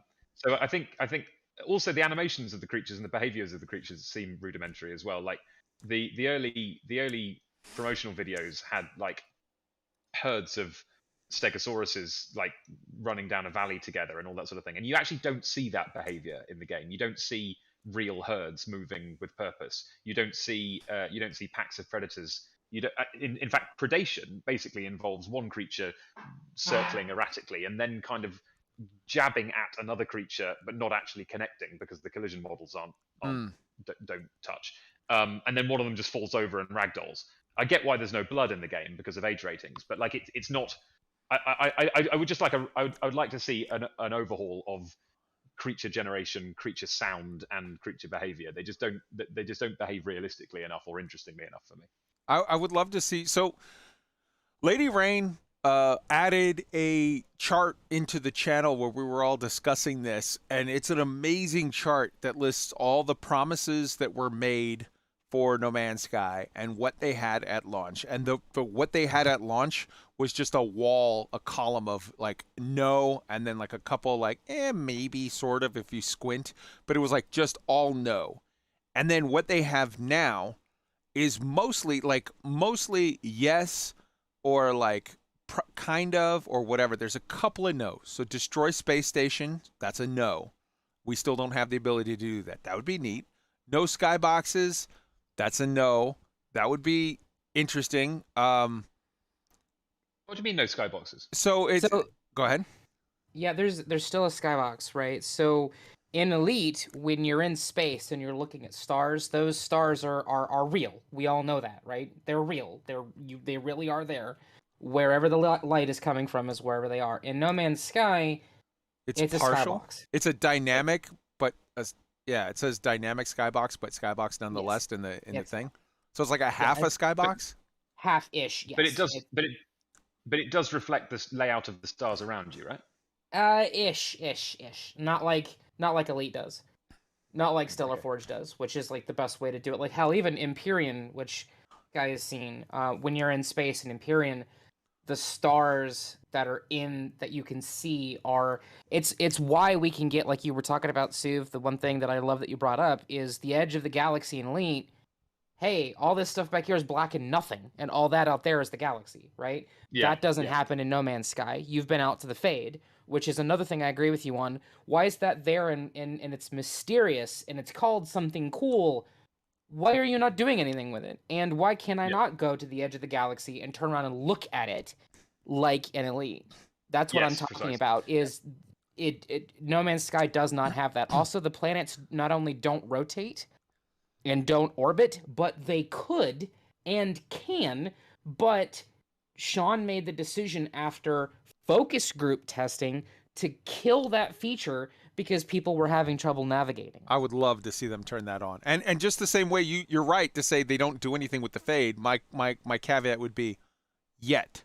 I would love to see a new update that was like, and now there's something at the Fade and we're doing this dynamic. That would be so great. It would be fantastic. Yeah, I agree. So the other, I just want to real quick go through the couple of no's because there's a wall of yes and mostly yes, but a couple of other no's. Unique ships. That goes back to what I said. I would love to be able to just, full on Build-A-Bear this shit. Like, okay, I've unlocked all the glyphs for the pieces or however you do it. Now let me Build-A-Bear my shit and make my ship how I want to. Land on asteroids. Oh my God, that would be amazing. I would love it if they added that. I would love it if they added that to Elite, and they already have it in Star Citizen. But I would love it if they added that into Elite. That would be so great. No Man's Sky. Sorry, in Elite and No Man's Sky. That was a thing they promised in Elite too. But yeah, ships with cloaking devices. That would be awesome. Don't know how that works on combat per se, but like they just added not that long ago. They added personal cloaking devices, so I would love to see that added to ships. So like, and then there's stuff on here that's just wrong. Call wingmen to aid you in battle is listed as not really. I challenge that. With this new expansion, it absolutely is really now. That is the chart's a year old. Yeah. So that chart's a little older. So some of that. but I mean, that is out of a list of like 50 things. There was like 4 or 5, probably no, sort of maybe whatever, but not really. And one of those is even now straight up fixed. And then there's a second chart of shit they never promised: base building, driving, VR, sunken wrecks, tech planets, farming, character customization, third-person camera, game modes, purchase freighters and store multiple ships, salvaging ships, own multiple ships, underwater biomes, submarine, archaeology, social hub, interactive NPCs, ride animals, cooking and recipes. Shit, there's more here that I can't seem to scroll down to see. There's another line or two down there. Let me see. Let me move this, and then interactive NPCs, ride animals, cooking and recipes, terrain editing. That's all shit. Everything that I just said there is shit they never even fucking promised, and they're doing it. Holy shit. All right, this show has gone super, super late. Anybody got a last thought they want to add on to this before we say goodnight to everybody? Everybody's talked out? Yeah. LadyRayne, I want to thank you very much for that chart that you added to the conversation, because that was a huge, huge boon. But like, so here's the point that I'm making. No Man's Sky is fucking amazing. It is a game that botched their launch, redeemed themselves, and it just, I mean, they redeemed themselves miles ago, and they're just lap after lap after lap, just lapping 99.9% of all of the competition of released games out there. I can't think of any game that is released that is doing more interesting, and I can't think of any game, period, including unreleased projects like Star Citizen, that is doing it with like, oh, here's your initial investment and no money other than that. Like nobody. Holy shit. I have a friend that just got No Man's Sky. She just bought it this last week, Brittany, and has been doing this stuff with it. She got it. There's special sites you can go to. HRK Keys is apparently one of them. No Man's Sky is like $60 on Steam. You could buy it from these key places for like $12. Like what?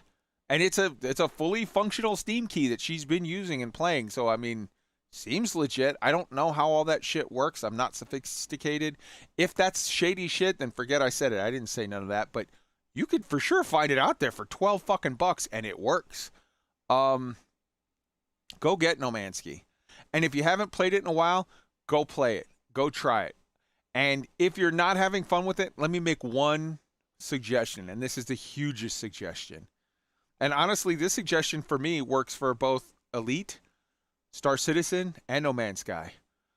If you find it so-so, but not super, super fun, play it with some friends. Holy shit. Does that Elite Dangerous is a dog shit game without friends. But you throw some friends into the mix and you can have great fun. No Man's Sky, pretty good game without friends, but you throw friends onto it, you quadruple that. Star Citizen is inconsistent as fuck. One day it's the greatest game you've ever played, and the next day it pisses you the fuck off, depending on how the servers and this and that and the other are working. But the fact of the matter is no matter how good Star Citizen is, it's 10 times better with friends. So there's that. Come to BSL. Yes, come to the Black Sky Legion. Come to our Discord. Come click on all the fucking channels. Play with people. We have fun, and it's fun. All right, I love you guys. It's been this show was like supposed to end out like yesterday. So on the count of 3, everybody say good night to the beautiful people. 1, 2, 3. Good night. We love you. Good night, beautiful people.